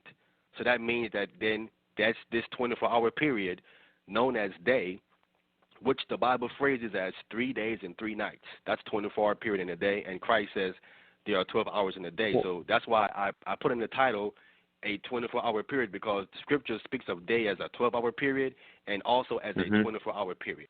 So in Genesis chapter 1, when he divided the day from the night, that night will be 12 hours and that day will be 12 hours. So those are 24-hour periods, but the night was first. Okay, so why do you like flip the order though? Why do you flip? Okay, so let me just and then I'll hang up after this. But so I agree with you. We can clearly read that darkness was upon the face of the deep, and we can clearly read that darkness was first, right? I'm not arguing that point against what you're saying. But that darkness is at this particular time there was no daylight, there was no day or night at this time. It was just darkness, and it was like voided. It's like a void. So then when God called light into being, when there's light, then he saw the light, it was good, and then he took this light from the darkness. It's basically what he divided the light from the darkness, right? Then it says he called the light day. So that's the order. That's first because he divided the light from the darkness, and then he called the light day, and then he called the darkness night. Now, you clearly said that the evening is like sundown. So what divides day and night? What divides the two? What you mean? You looking for something like I don't know what you asking for? What divides day and night? Yeah. So with the evening, would you consider the evening like the end of a daylight and then the beginning of the darkness? Yeah, the evening, correct. Sundown. Right. So evening divides the day from the night, right? Now, would you consider morning the dividing point from the night to the day? Yes. Okay. So let's do this for argument's sake, okay? And then I'll let you guys finish. So let's say that there's day, right? And then let's say evening is the 12th hour of the day, right? Then we have night, and then we have morning, which is the 12th hour of the night. So when we see the words evening and morning, those two things are joined together. We already know that from reading the text, God divided day from night, but what's joined together is evening and morning. So if I say evening is the 12th hour of the day and the morning is the 12th hour of the night, 12 plus 12 will be 24. This is why it says in the evening and the morning were, like a past tense, the first day. So it was the completion of light and darkness, okay? Then right after you see morning was the first day, the next day begins. And God, led the firmament in the midst of the water. So this is the daytime as the Creator began creating light. Then the evening came and the morning came again, and then the third day began. So it's like you just got to kind of like walk down the Genesis chapter 1, and then just kind of go through the scriptures that you're looking at with the word evening, and seeing that you're going to always see that the evening is ending the day, but it's beginning the night. And I think that's what Mack Thomas is. I believe that's what he's bringing out. I hope that's I'm not trying to add nothing to his argument, but that's what I'm getting from what he's saying. So I wanted to say peace to both of y'all, and I'm gonna continue to listen in to what you guys are presenting. Okay, let me respond to that. Here's the problem with that. The problem with that, when you read verse 5, the first thing that is mentioned, because he's doing something. That's why when he starts off, and the scriptures tell us is that the earth was void and without form, and darkness was on the face of the deep. Now we know in Isaiah chapter 45 verse 7, it tells us that God create darkness. Okay, so then he says, "Let there be light." So now he's creating. He says, "I create the light and I create darkness." So he's creating the light. Okay, Isaiah 45:7 tells us this. So he's working. All right, and he saw the light that it was good, and he divided it from the darkness, and we know what all that means right there. Then verse 5, the first thing verse 5 tells us, after he names the light, calls it day, and the darkness he called night, the first thing he says, because he's working, it says, and the evening, that ended that day, because remember he's working. This is not when he started. He already started working already. So he is working. He's telling you when he's working, and he stopped working at the evening, because the first thing he mentions is in the evening. Then he goes back, and the morning were the first day. So he's showing you that before he says in the evening, he was doing something. And he's saying, well, I ended at the evening. Now it's evening. Then he skipped the night completely, and it goes back to the morning. Then says that was the first day. And then he goes back again, and then he's working again. So he's working when he's working through the daytime, and he's ending when the daylight is done. I agree with that. That's what I just said. I agree with that point. Right. What I'm saying is that what I'm saying is that this is for mankind to tell us when to work. You work when the light is up, and you don't work when the light is not up. That's not for God. God can work doing the dark if we want to, but that's just for man to tell us when to work. This is not for God, because God rested on the seventh day. It wasn't that because God was tired while he stopped on the seventh day. That's for us to follow his pattern. He stopped on the seventh day. You stop too. So it's not. This is not dealing with the beginning of a day. It isn't doing that. It's dealing with when you begin to work and when you stop working. Yeah, can I be heard or no? Yes, sir. Go ahead. Okay. Let me just address what you said. So I do agree with the point. As far as like it is also dealing with the work, and again, that's why the Sabbath. And I don't really want to go into the Sabbath day argument. I'll let you guys have that. But like it is actually showing the work period, and that's why when you look in the New Testament, it said, "I must work the works while it's day, the night coming when no man worketh." You know what I mean? So I agree with you as far as that goes. Point that you're missing is that God called the light day. So just like I say, just like mathematics, you know, you have two halves. You have light and then you have darkness. You have day and you have night. You know, the topic that you guys are discussing is when does a day basically begin. But like I said, if you want to say a 24-hour period, you could begin a 24-hour period. Like I said, we could say from 9 p.m. tonight to 9 p.m. tomorrow night, and that'll be a 24-hour period. So I mean, I don't know if that's what you guys are arguing, but we can make any part of the night or the day a 24-hour period. But if we're talking about when the actual day begins in Scripture, it's actually beginning at light. This is why God called the light day. So that's the point that I'm trying to make to you. Like, even if you say, like, and I can show you, like, let's look at a verse real quick. Let's look at John chapter 20 real quick. In verse 19. I want to see what you think about this one. Why don't you read verse 1? Okay, I got you. I'll read verse 1. Let me get there real quick because I'm on the computer. I'll pull it up. So John 20 and verse 1 says, the first day of the week cometh Mary Magdalene early, when it was yet dark, unto the sepulchre, and see if the stone taken away sepulchre. Right. So verse 1 is okay. Is letting us know. So that verse says the first day. It used the word day, but it's letting us know that it was still dark. No light is up. It's still dark, but it calls it day. Yeah. So check this out. So in the Greek word for the word early is morning. So this is another point that I believe Mack was also bringing out when he was dealing with the word evening. He was telling you that it's not completely dark. It's like reddish, like, you know, the same thing with morning, because you have the sun rising. It's not fully light outside yet, but it's, you know, the sun rising. So it technically will be dark, as I just stated, that the morning is the end of the night. So early in the morning when you have these night watches, like another point that Mack was bringing out, you have these night watches because they're watching for the break of day. They're trying to see when the day will break. You get what I'm saying? So here in the context, we see that it was early when it was still dark, or when it was dusk or whatever, you know, when it was red outside.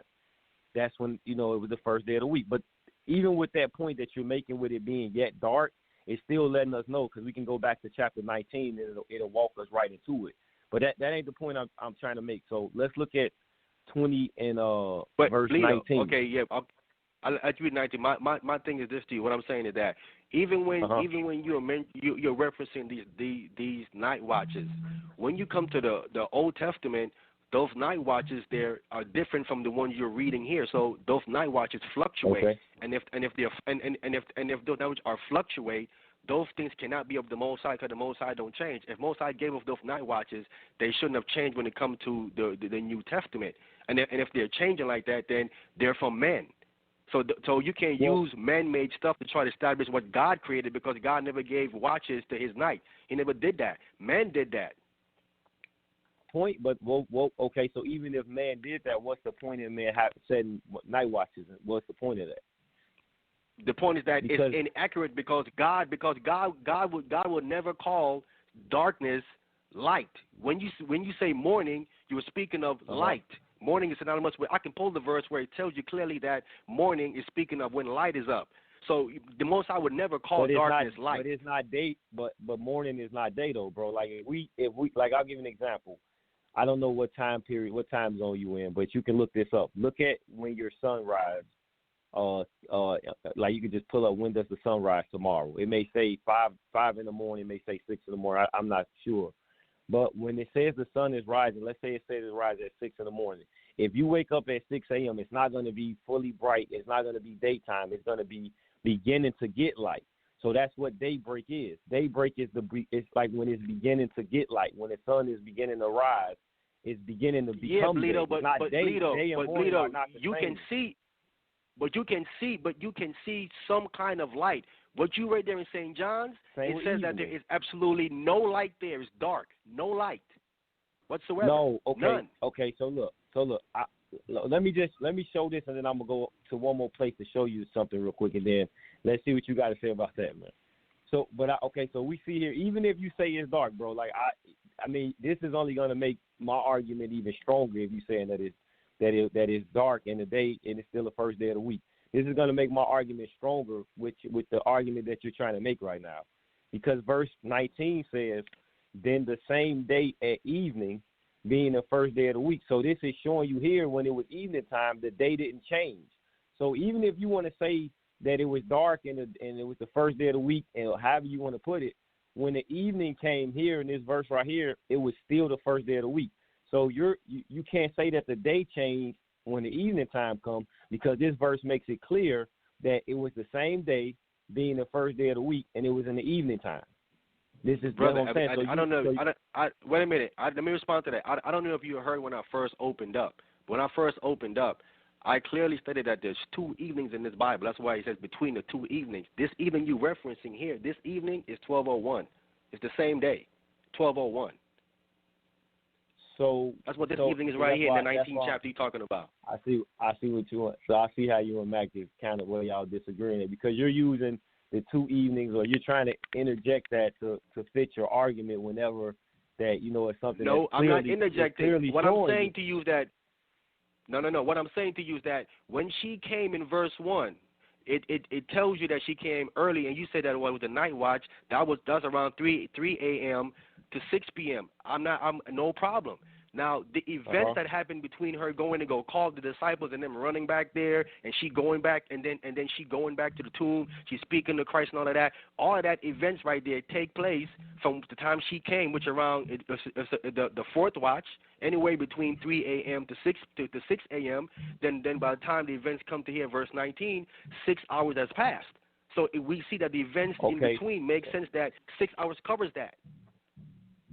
Okay, so I'm not gonna argue that point, like I said, because I'm just showing you that in the evening time, whether you want to say it's 12 o'clock, 6 o'clock, whatever time you want to make it, is showing you that the day is still the same. That you have no verse in the Bible that clearly shows you, or that shows you that at evening a day change. You have no verse that shows that. But when you look at the text, I showed it already. I showed it earlier. Morning, I showed earlier that evening changes a day. Where did you read that at? I didn't see that. I read it. I read it in Exodus chapter 12, where it says that the Feast of Unleavened Bread starts on the 14th day at even. Then when you read Leviticus 23, it says that unleavened bread is on the 15th day. So that means 14 at even had end the 14th day and begin the 15th day, because Leviticus 23 is telling us that unleavened bread is on the 15th day.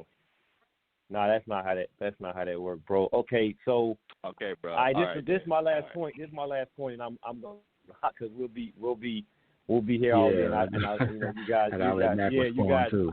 Yeah, I gotta let Mac respond, and I apologize, Mac, and I appreciate you giving me the time. I know, man, you got to top it up later, but I appreciate you giving me the time. I just want to show him one more point about what he just made with the feast days, and then I'm going. So you said about the evening and the day changing, and I believe Mac pointed this out to you. When it says at, it's point to a point or a specific point in the time. Say, Ahmayan, we're going to be on Debate Talk for You at 7 p.m. That's letting you know at 7 p.m. we're supposed to be on Debate Talk for You, and we're supposed to have this conversation. So when you look at Leviticus chapter 23, it says in the 14th day of the first month at even is the Lord's Passover. So it's letting you know on the 14th day. It's not saying that evening is when it starts. It's letting you know that that's when the Passover starts. Now, how do I know that? Look at the very next verse. The very next verse says, and on the 15th day of the same month is the Feast of Unleavened Bread unto the Lord. It doesn't say, and on the 15th day at even is the same month is the Feast of Unleavened Bread. It just says, and on the 15th day of the same month is the Feast of Unleavened Bread. So it's clearly letting you know here there's a separation. So the Passover is at even, and the Feast of Unleavened Bread is not at even. It starts at the 15th day. So it's like I said, it's all in how you look at the text. I appreciate the time, Sal. I appreciate the dialogue. Ahmayan, peace to both of y'all, and I continue to listen.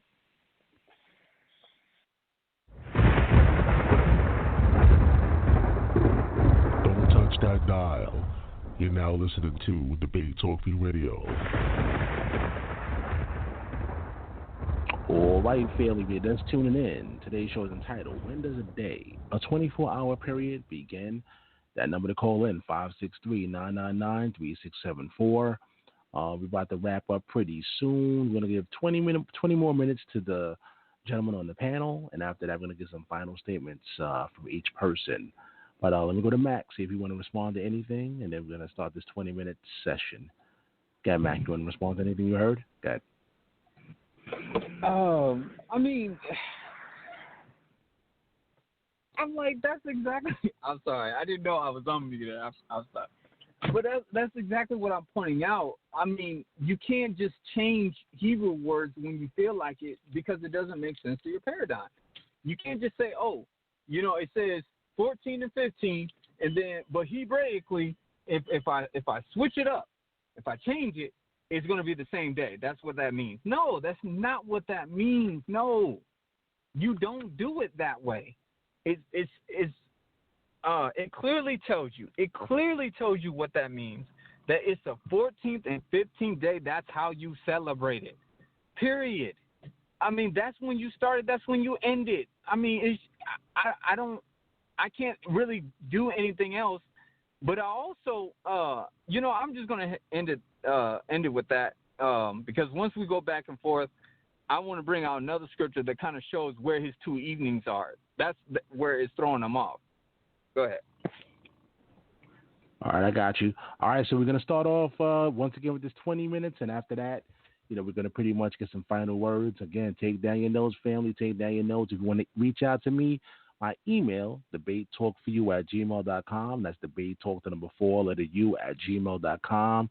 If you have any questions, if you want to just reach out to the special guest through me, I can do so, and I'll read out some of your questions if possible, or just call in, 563-999-3674, press number 1, and we'll hear from you guys. But let me set up the timer once again, and 20 minutes, guys. Go ahead. Okay, Ahmayan. Okay, wait a minute. Let me say this. Here's the problem. Again, this is simple stuff, man. I don't say you don't see the simple stuff. If the Bible is telling you that there's 2 evenings, when you see the word evening, you have to establish which one is that? Which evening is that? Because they're not the same. We know from the fact we got 2 evenings. We know that from Exodus chapter 12, verse 6, there's 2 evenings. He's telling me that I'm switching it up. How am I switching it up when he's telling me that there's 2 evenings? I have to establish which evening is this when it's saying that. I have to establish that to be accurate what I'm saying because I could be wrong. Okay? So now, if I'm saying at this point it's this evening, and I'm saying that evening is this, it's because I'm using what I'm reading, and I'm using the events when they take place for me to understand what evening it is, because it says that Christ died between the 2 evenings. And we know according to the New Testament, he died at 3 p.m. So between 2 evenings, one would have to be what? 12 noon, 12:01, and 6 p.m. sundown. So now I've established one evening being 12:01 and one being 6 p.m. When I take those 2 terms right there and I fit them into everywhere you see evening is, and I use what's told to me according to the events, and I fit the right one in there, it all harmonizes itself down. I'm not switching everything up. There's 2 evenings that they're not accounting for. They're making 2 evenings the same thing all the time, and you cannot do that because there's 2 of them at 2 different times. They're not establishing what time these evenings are, and I'll let him go from there. Okay, Ahmayan, can you go to Matthew chapter 16, and start verses 1 and 2, please? Because sadly my phone is about to shut down, so I'm trying to get this out quickly. Just want to say this, so I need to hurry up and get it charged. You said verse 24? No, Matthew 16, Matthew 16, 1 and 2. 22. No, Then Peter 1. took him. 1. Matthew chapter 6. Matthew chapter 16, verse 1. The Pharisees also the Pharisees also with the Sadducees came, tempting, desired him that he would show them a sign from heaven. And he answered and said unto them, when it is evening, ye say, it will be fair weather, for the sky is red.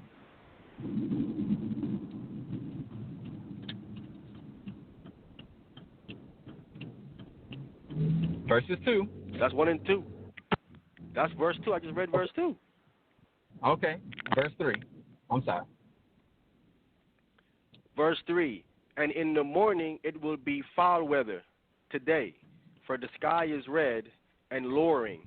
O ye hypocrites, ye can discern the face of the sky, but can ye not discern the signs of the times? Those are your 2 evenings right there. And that is my point. He said twice. 1, the evening is red because the what? You're going to have fair weather. Why? And he said the sky is also red in the morning. My point is, Ahmayan, is that those are your 2 evenings that Mashiach is talking about, because when it says that something had to be sacrificed between the 2 evenings, it's mentioning the sky being red. That's what it's talking about.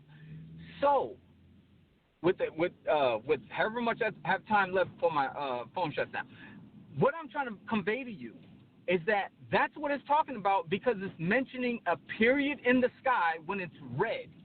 And that is the point. And what evening is when the sky is red. It's not night in that way, what you're talking about. It's not like pitch black. That's not what evening is. Evening is the breaking of day the ending of day entering into night. So it's a period of that. That time frame makes the sky red. That's what it is. So when you're talking about evening, and when you're talking about morning, or when you're talking about evening, you need to understand. When it uses the 14th day at even, when it uses the 15th day even, that's when you start. That's when you end. That's how it works. That's exactly why the Sabbath does not work that way. You cannot show no verse where it says start your Shabbat on the evening. It never does that. When Moses was showing them how to keep the Sabbath, he was using the work week. So the Most High was using the work week because the period of time for them to work was during the day. When you have a Sabbath, it makes no sense to have a Sabbath during the night because you don't work anyway. A Sabbath is meaningless if you're not working to begin with at night. So when the day of the Shabbat is here, you're not working because you work during the day. That is the reason why the Shabbat was working with the manna. That's exactly why they gathered the manna during the morning, and that's why they were looking for it. That's exactly why the feast days are written the way that they are, because you keep them at a specific point in time. You don't do that with the Feast of Trumpets. You don't keep the Feast of Trumpets during the evening because it never says that. Now, it tells you the Passover, and when you get to the Feast of Weeks, the Feast of Weeks happens, but it never tells you when how you're supposed to keep that, because there's no period of time. It's just how you operate. It's how the Most High tells you to start it and how he tells you to end it. That's how it works. Go ahead. I'm sorry. Now, you went to Matthew here, and it does not use the word even twice here whatsoever. And he's saying this is the 2 evenings, which doesn't make any sense at all whatsoever. One verse says evening and one verse says morning. It does not use the word evening twice. How can there be 2 evenings here? That don't make no sense whatsoever. Speaking of 2 different time frames, he himself is telling you that evening He's giving you an evening. He's giving you the evening as a time frame, but he is negating that there's two of these evenings here. He's guessing. He's guessing what he thinks this evening here is. To make his doctrine fit, two evenings that I mentioned here. The chapter I went to, it mentions two evenings in the same chapter, about 3 or 4 verses apart. Two of them is there, not evening here and morning here. He's making stuff up as he's going along. Okay. Now again, some of that stuff is not there. Again, he's trying to make a point that you don't work on the Sabbath, so you have to start at the daytime, which again is all speculation. That's all speculation. I'm about to read in the book of Exodus, chapter 23, where it tells you how to celebrate your Sabbath, and he is negating what this thing is saying. Leviticus chapter 23, verse 32 says, "And it shall be unto you a Sabbath of rest." It's saying it's a Sabbath. It says, "And ye shall afflict your souls." It says, "In the 9th day of the month at even, from even unto even what? Ye shall celebrate your Sabbaths." It's telling you, giving you a starting point and a beginning point. Now, for evening, you only have 2 evenings. It's either at 6 p.m. sundown or it's at 12:01 when the sun is going down. It's either one of the two. Logically here, you ain't celebrating Sabbath at 12:01 to 12:01. It has to be at sundown to sundown. But he's at the end of the night saying that it's in the 4th night watch, which goes from Old Testament to 2 a.m. to 6 a.m., or in the New Testament from 3 a.m. to 6 a.m. His reckoning is changing. And he's talking about me, and his night watch changes depending on what testament you're in. How can you even use that if it's changing like that? How is that consistent? How can you use something that changes from Old Testament to New Testament and saying that that's when the day begins? So in other words, in the Old Testament, the day began at 3 a.m., but in the New Testament, in the Old Testament, it began at 2 a.m., but in the New Testament, it began at 3 a.m. This is what he's trying to tell us. He's trying to tell us that when Christ came, the beginning of a day switched from 2 a.m. to 3 a.m. This is what that's what he's telling you. Before the Messiah, the day began at 2 a.m., after the Messiah began at 3 a.m. If you believe that, then you can believe that if you want to. But that's what he's saying, because the watches that he's pinpointing, the 4th watch that he's pinpointing, in the Old Testament, that watch is 2 a.m. In the New Testament, 3 a.m. It changes. So that's what he's trying to tell you. That's not what I'm saying. It doesn't say the specific hour or the specific minute when Mashiach rose. That's okay. Ahmayan, listen to me.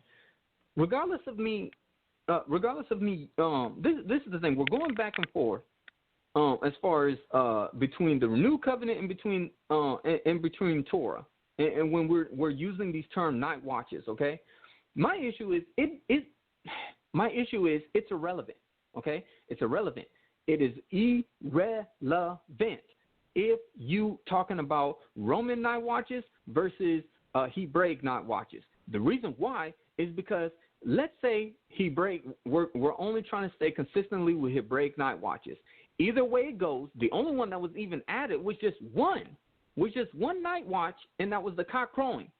Mashiach said that was a night watch. I'm just going by what he said.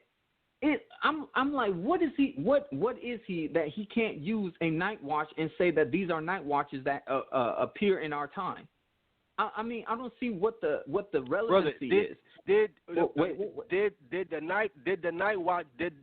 4th night watch change from Old Testament to New Testament? The 4th night watch is morning, okay? Did it change from the Old Testament to the New Testament? It shifted by 1 hour. Okay, so what I'm saying then, what you're telling us is that in the Old Testament, that the day began at 2 a.m. When the Messiah came, it started to begin at 3 a.m. Is what you're telling us then. Who makes time? Who makes time, Ahmayan? Who made time? The Most High made time. Okay, cool, great. Explain if you could explain to the audience, you real quickly, can you go to what the word tomorrow is, please? Wait a minute. You did explain to us where did the Most High change the day beginning at 2 a.m. in the Old Testament to 3 a.m. in the New Testament? Show us where the Most High changed that. You need to show us that because you telling us that it changed. Ahmayan. That's what you're saying, Mack. Brother, Mack. That's what you're saying. You just said it changed to 1 hour just now. You admitted that. Ahmayan. I'm saying Mack, that who changed it? Who changed it? Let's start it. Who changed it? Let's start there. Who changed it? I'm telling you. If Mashiach was going based on a Roman system, is he wrong for doing that? Mashiach is not going by no Roman system. He's just using using what man got in place that's there. He talking about what man got in place. He never said that was from the Most High. He never said how that was something that he's doing because that's what he got to do. He's just going by what's in place. So I told you that's man-made stuff. You are giving us a man-made thing to say that that's what God did to begin His day. You're using a man-made reckoning to tell us that's what God used to begin His day. That's what you do. No, I did not. Prove to us that those night watches came from God. Then prove that. Then otherwise, you're giving us a man-made man-made system. Is what you're giving us then. So I'm just gonna read this then. Okay, we'll put it this way. I'm gonna go to Mark chapter 13. Mark chapter 13. This is Mashiach speaking. Hey, take it up with him. I really don't. All I'm trying to explain to you is that's exactly why I asked you to look up what tomorrow means. And you still didn't do that the first time, but I'm not going to hold that against you. I did, brother. I did. I was looking it up when the bell rang and we went into another segment. I was looking it up. Okay, but I needed you to actually say what the definition of tomorrow, what it meant.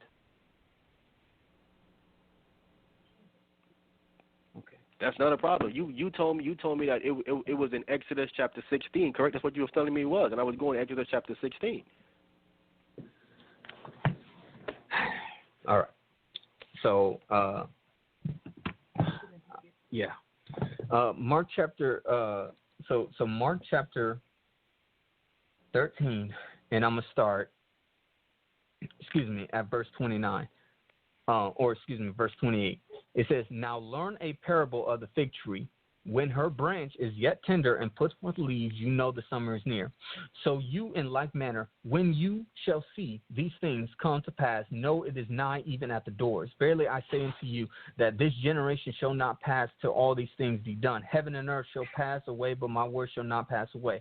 But of that day and that hour knows no man, no, not the angels, which are in Shamayim, neither the Son, but the Father. Take you heed, watch and pray, for you know not when the time is.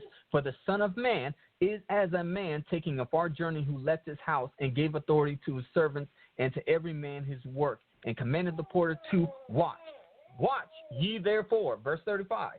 Pay attention. Watch you therefore, for you know not when the master of the house comes, at even, or at midnight, or at the cock crowing, or in the morning, lest coming suddenly he find you sleeping. And what I say unto you, I say unto all, watch.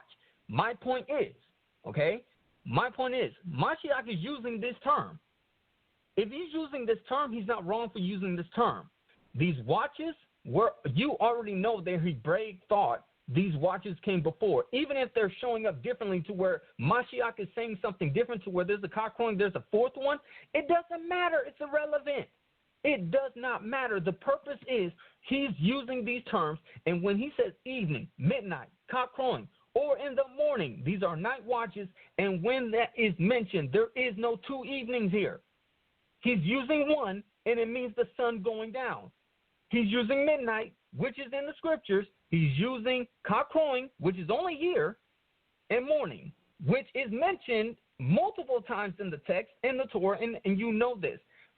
My point is that when I asked you to look up the word tomorrow, what does that word mean?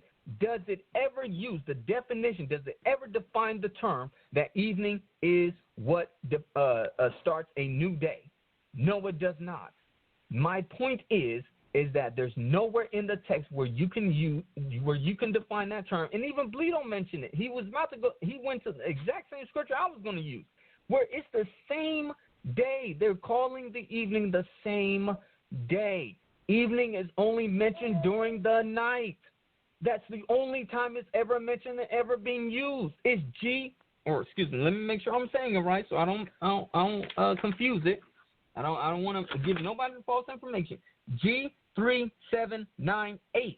It is the exact same word in in John chapter 20 verse 19, which is what Bleedo pointed out. Is used the exact same word in Mark chapter 4:35. Is used the exact same word in. Let me make sure. Excuse me. Is used the exact same word in Matthew 16 verse 2, Mark chapter 1 verse 32. And Mark chapter 15:42, Matthew 27:57. The exact same word, and it's never changing. It's never telling you that it is the time of day where it's 12 o'clock a.m., p.m., whatever you want to use, going down, the sun going down from that point. Never uses that. And that's my point, Ahmayan. Okay, let me chime in. Wait. Okay, you got 2 minutes left, bro. Okay, go ahead. He's making a point that Christ uses this night watch in Mark, but in the Old Testament, that night watch would change, would adjust. So now in other words, what he's saying is that actually he's using something that was changed. That is his point. You know what I'm saying? That doesn't prove anything, because if he was in the Old Testament, he would have used a different night watch with a different time frames. He already cut himself when he went earlier to Joshua, and he read Joshua chapter 10, verse 26, where it calls the evening the going down of the sun, it says. It didn't say that it was sundown. It says the going down of the sun. So we can see clearly that even when he used evening, that the day is still up. He's trying to say that evening is only used at nighttime, but it's not used during the day. But this verse right here tells you that it is being used during the day, because if not, what he's saying is this. He's saying that Joshua violated Deuteronomy chapter 21, verse 22, because the body hung up on a tree at night. So if you're not saying that Joshua violated Deuteronomy, this evening would have to be during the daytime. Which cuts you. No, it wouldn't. Because you say that even is used during the daytime. That's what it is. You're not understanding. But how can it be both, bro? It's either. How can it be both, bro? Because Ahmayan, you're not understanding my paradigm. My paradigm is I don't use evening to split the day into a half. I'm not saying that. You said evening is never used during the day. You said, and that's a lie, because it says it right here in Joshua chapter 10. Ahmayan, it's not used that way. And this is why I have people listen to you to define the term. Not me, you. You define the term evening. And when you defined it, it never mentions your paradigm. It only mentions the sun going down. Every time I used it, it used my paradigm. I'm showing you that it's used during the day. You saying that it's never used that way. And it does. Okay, so Ahmayan, if that is the case, if that is the case that is using your paradigm, why is Mashiach telling you that evening is only used when the sky is red? Okay? He's saying twice that the sky is red during the evening and that the sky is red during the morning. He never says the evening is ever any time during the middle of the day.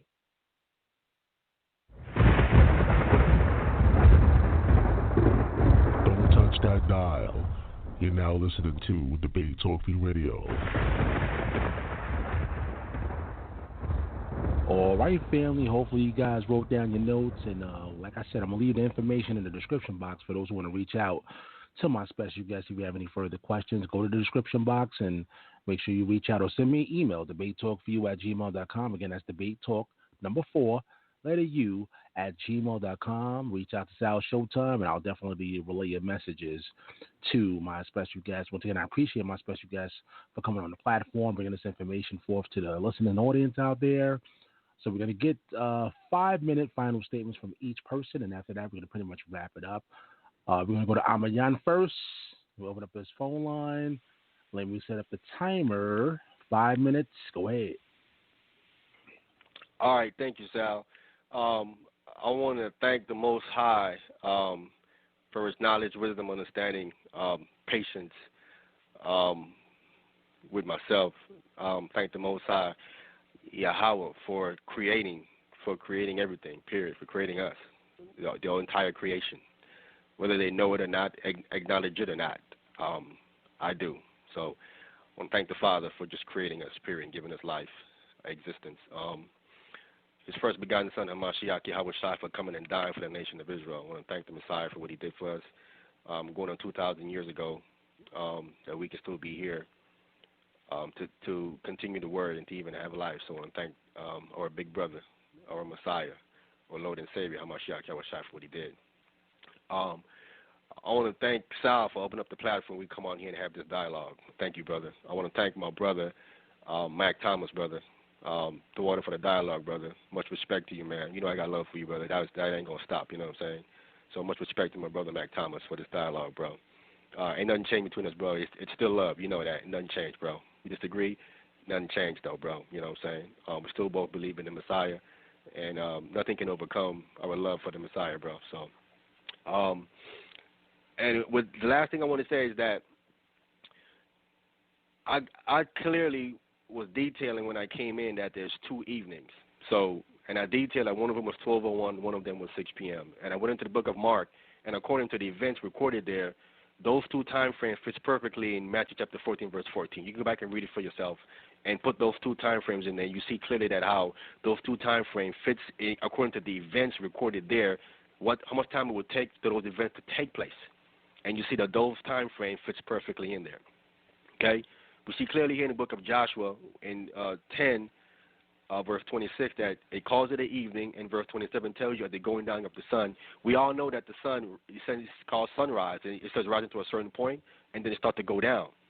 The text is telling us that right in Joshua chapter 10, verse 27, at the going down of the sun. Because if this evening here is not 12:01 at the going down of the sun, then Joshua is in violation of Deuteronomy 21:22. So this text proves that this evening is at 12:01 because the time frame fits perfectly. Otherwise, Joshua is violating the Torah, and he'd be in trouble. That's why he'd be dead. We know what happened with Achan. In the same book, Achan took something, and it caused the men of Israel and their army to die. So violating Torah will cause you your life according to this time right here. So we know Joshua isn't doing that. So your conclusion would have to be that this evening here is at 12:01. It can't be sundown because it'd be a violation. So that proves it right there again. And again, I went and I showed you the 14 at even is the same thing as saying the 14 at even is the same thing as saying the 15th day, because it says that the Feast of Unleavened Bread is on the 14th day at even. That's Exodus chapter 12, verse 18 says that. And then it tells you it's on the 15th day. They're trying to say that then it's on both days. It can't be on both days. The even have to have ended the 14th day and began the 15th day for Leviticus 23 and 6 to be saying that unleavened bread is on the 15th day. It can't be saying that it's on the 14th day at even at the same time on the 15th day. It cannot be saying both because it's targeting 2 different days. It had to have ended there and began another one, and the even does that. So, I mean, I think I've clearly showed what I'm talking about. I mean, he never showed morning to morning. I showed even to even in here. Morning to morning is speculation. When you did something does not mean a 24-hour period has begun. If you're trying to say, they're trying to say you could be 9 a.m. to 9 a.m., according to Hebraic reckoning, the Hebrews never reckoned their days from morning to morning. It's nowhere there. The text does not back that up. The text does back up sundown to sundown. Clearly, the moon brings in the beginning of a month. That just the beginning of the first day of the month, that comes at night. That's proof enough right that the day begins at night because the moon ushers in the first day of the month, which began at night. The first day of the month began at night because the moon ushers it in. That's proof enough for anyone to see that the day begins at night. It's the first day of the month. The moon comes out at night. It brings in the first day. That's proof right there. The day begins at night. Every other day in the month will begin the same way, at night. I mean, anyway, I'll leave it there. Once again, I want to thank Mack Thomas, listening audience out there. I hope I've edified you and showed you the truth. I want to say peace to the nation of Israel. Keep the commandments. fruits of the Spirit, stay in the Spirit, love your neighbor as yourself until the Messiah come, and until then, shalom.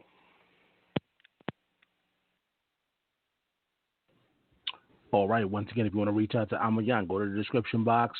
Go to the description box. And if you want to reach out to Mack Thomas, same thing. Go to the description box on YouTube, on Blog Talk. And we're going to go to Mack Thomas. 5 minutes for his final statements. Go ahead. All right. Appreciate it. I appreciate you, Sal, for allowing us to do this dialogue. I'm grateful, at least, for the passion, and I'm glad that it could have been worse, but at the same time, I'm glad and I'm willing to talk to anyone about this if I didn't explain something, if no one understood where my stance is, because where I was trying to come from is to show that if the Most High made the week this way, if Ahmayan would agree that if the Most High is showing us how to keep our days,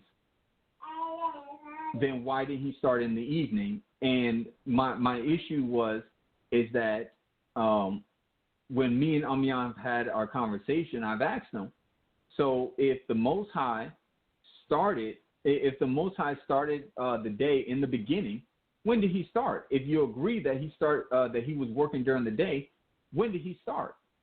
He would say in the morning.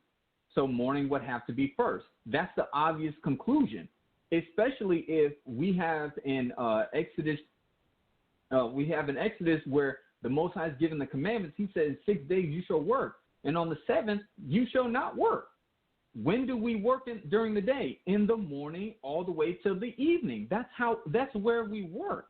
There's no 24-hour Walmart. There's no, working during the night. That's none of that. You work during the day, you sleep at night, and you rise up again early in the morning. So, I appreciate Ahmayan doing this dialogue, but my thing is that I'm trying to do things different. I'm not trying to get people to just believe what I believe just because I believe, or I made a better argument or whatever. If people don't, if Ahmayan, if he doesn't believe it, I can't do nothing more. So I don't plan on debating, on this. That's not where I come from. My prerogative is the scriptures, and the scripture says that if any man speak, let him speak as the oracles of Yah. So we have to understand how these things work. If Ahmayan, if my premise is showing that we are shown the pattern based on creation that the Most High made, why is it that the pattern he's showing that he's working during the day and that he's not doing anything at night and that he's rising the next day early in the morning and doing another form of creation again, and he tells our forefathers to do the exact same way. But when it comes to the feast days, all of a sudden, everything has to be even to even. Everything has to be even to even. It makes no sense. It makes no sense logically. It makes no sense logically if you're saying that 14 and 15, or the 9th day and the 10th day, when you're supposed to celebrate atonement, all of a sudden have to be one day. Hebraically, come on. Does Hebrew 10 and Hebrew 9, are they the exact same words? No. So why is this shift in verbiage all of a sudden happening when it comes to this word and the way it's applied? I asked him to bring up the word tomorrow. Now I'm just saying he it was for time and everything, he didn't get to it. Regardless of the fact, tomorrow never means evening. It never mentions that. It never uses that. And that's exactly why I pointed it out in Exodus chapter 16. That's exactly why it shows that if tomorrow meant evening, when you read that chapter for yourself, when you read it, why are they looking for manna?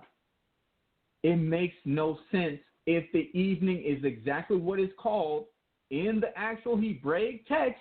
which is sundown or the sun going down. That's what is being mentioned, what evening is, the sky being red.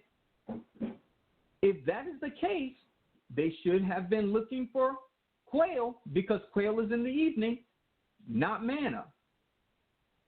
That's on the Shabbat. So my whole premise is, if this is not understood, then people are keeping the Sabbath as well as the feast days all wrong. We are keeping the days of the Most High all wrong, and that's the major issue. That's the real major issue that we need to fix. But I appreciate this dialogue from Sal, and I pray that people search these things for themselves and that they receive understanding. And with that, I end. Shalom. Help keep the show on the air. If you want to help, you can send your donation through PayPal. The email is debatetalkforyou@gmail.com or through Cash App, $SALSHOWTIME. Thanks for your support. My name's Kiaja, and if you want to hear the best debates in the world, come check out Debate Talk for You, hosted by my dad, SALSHOWTIME. Bye.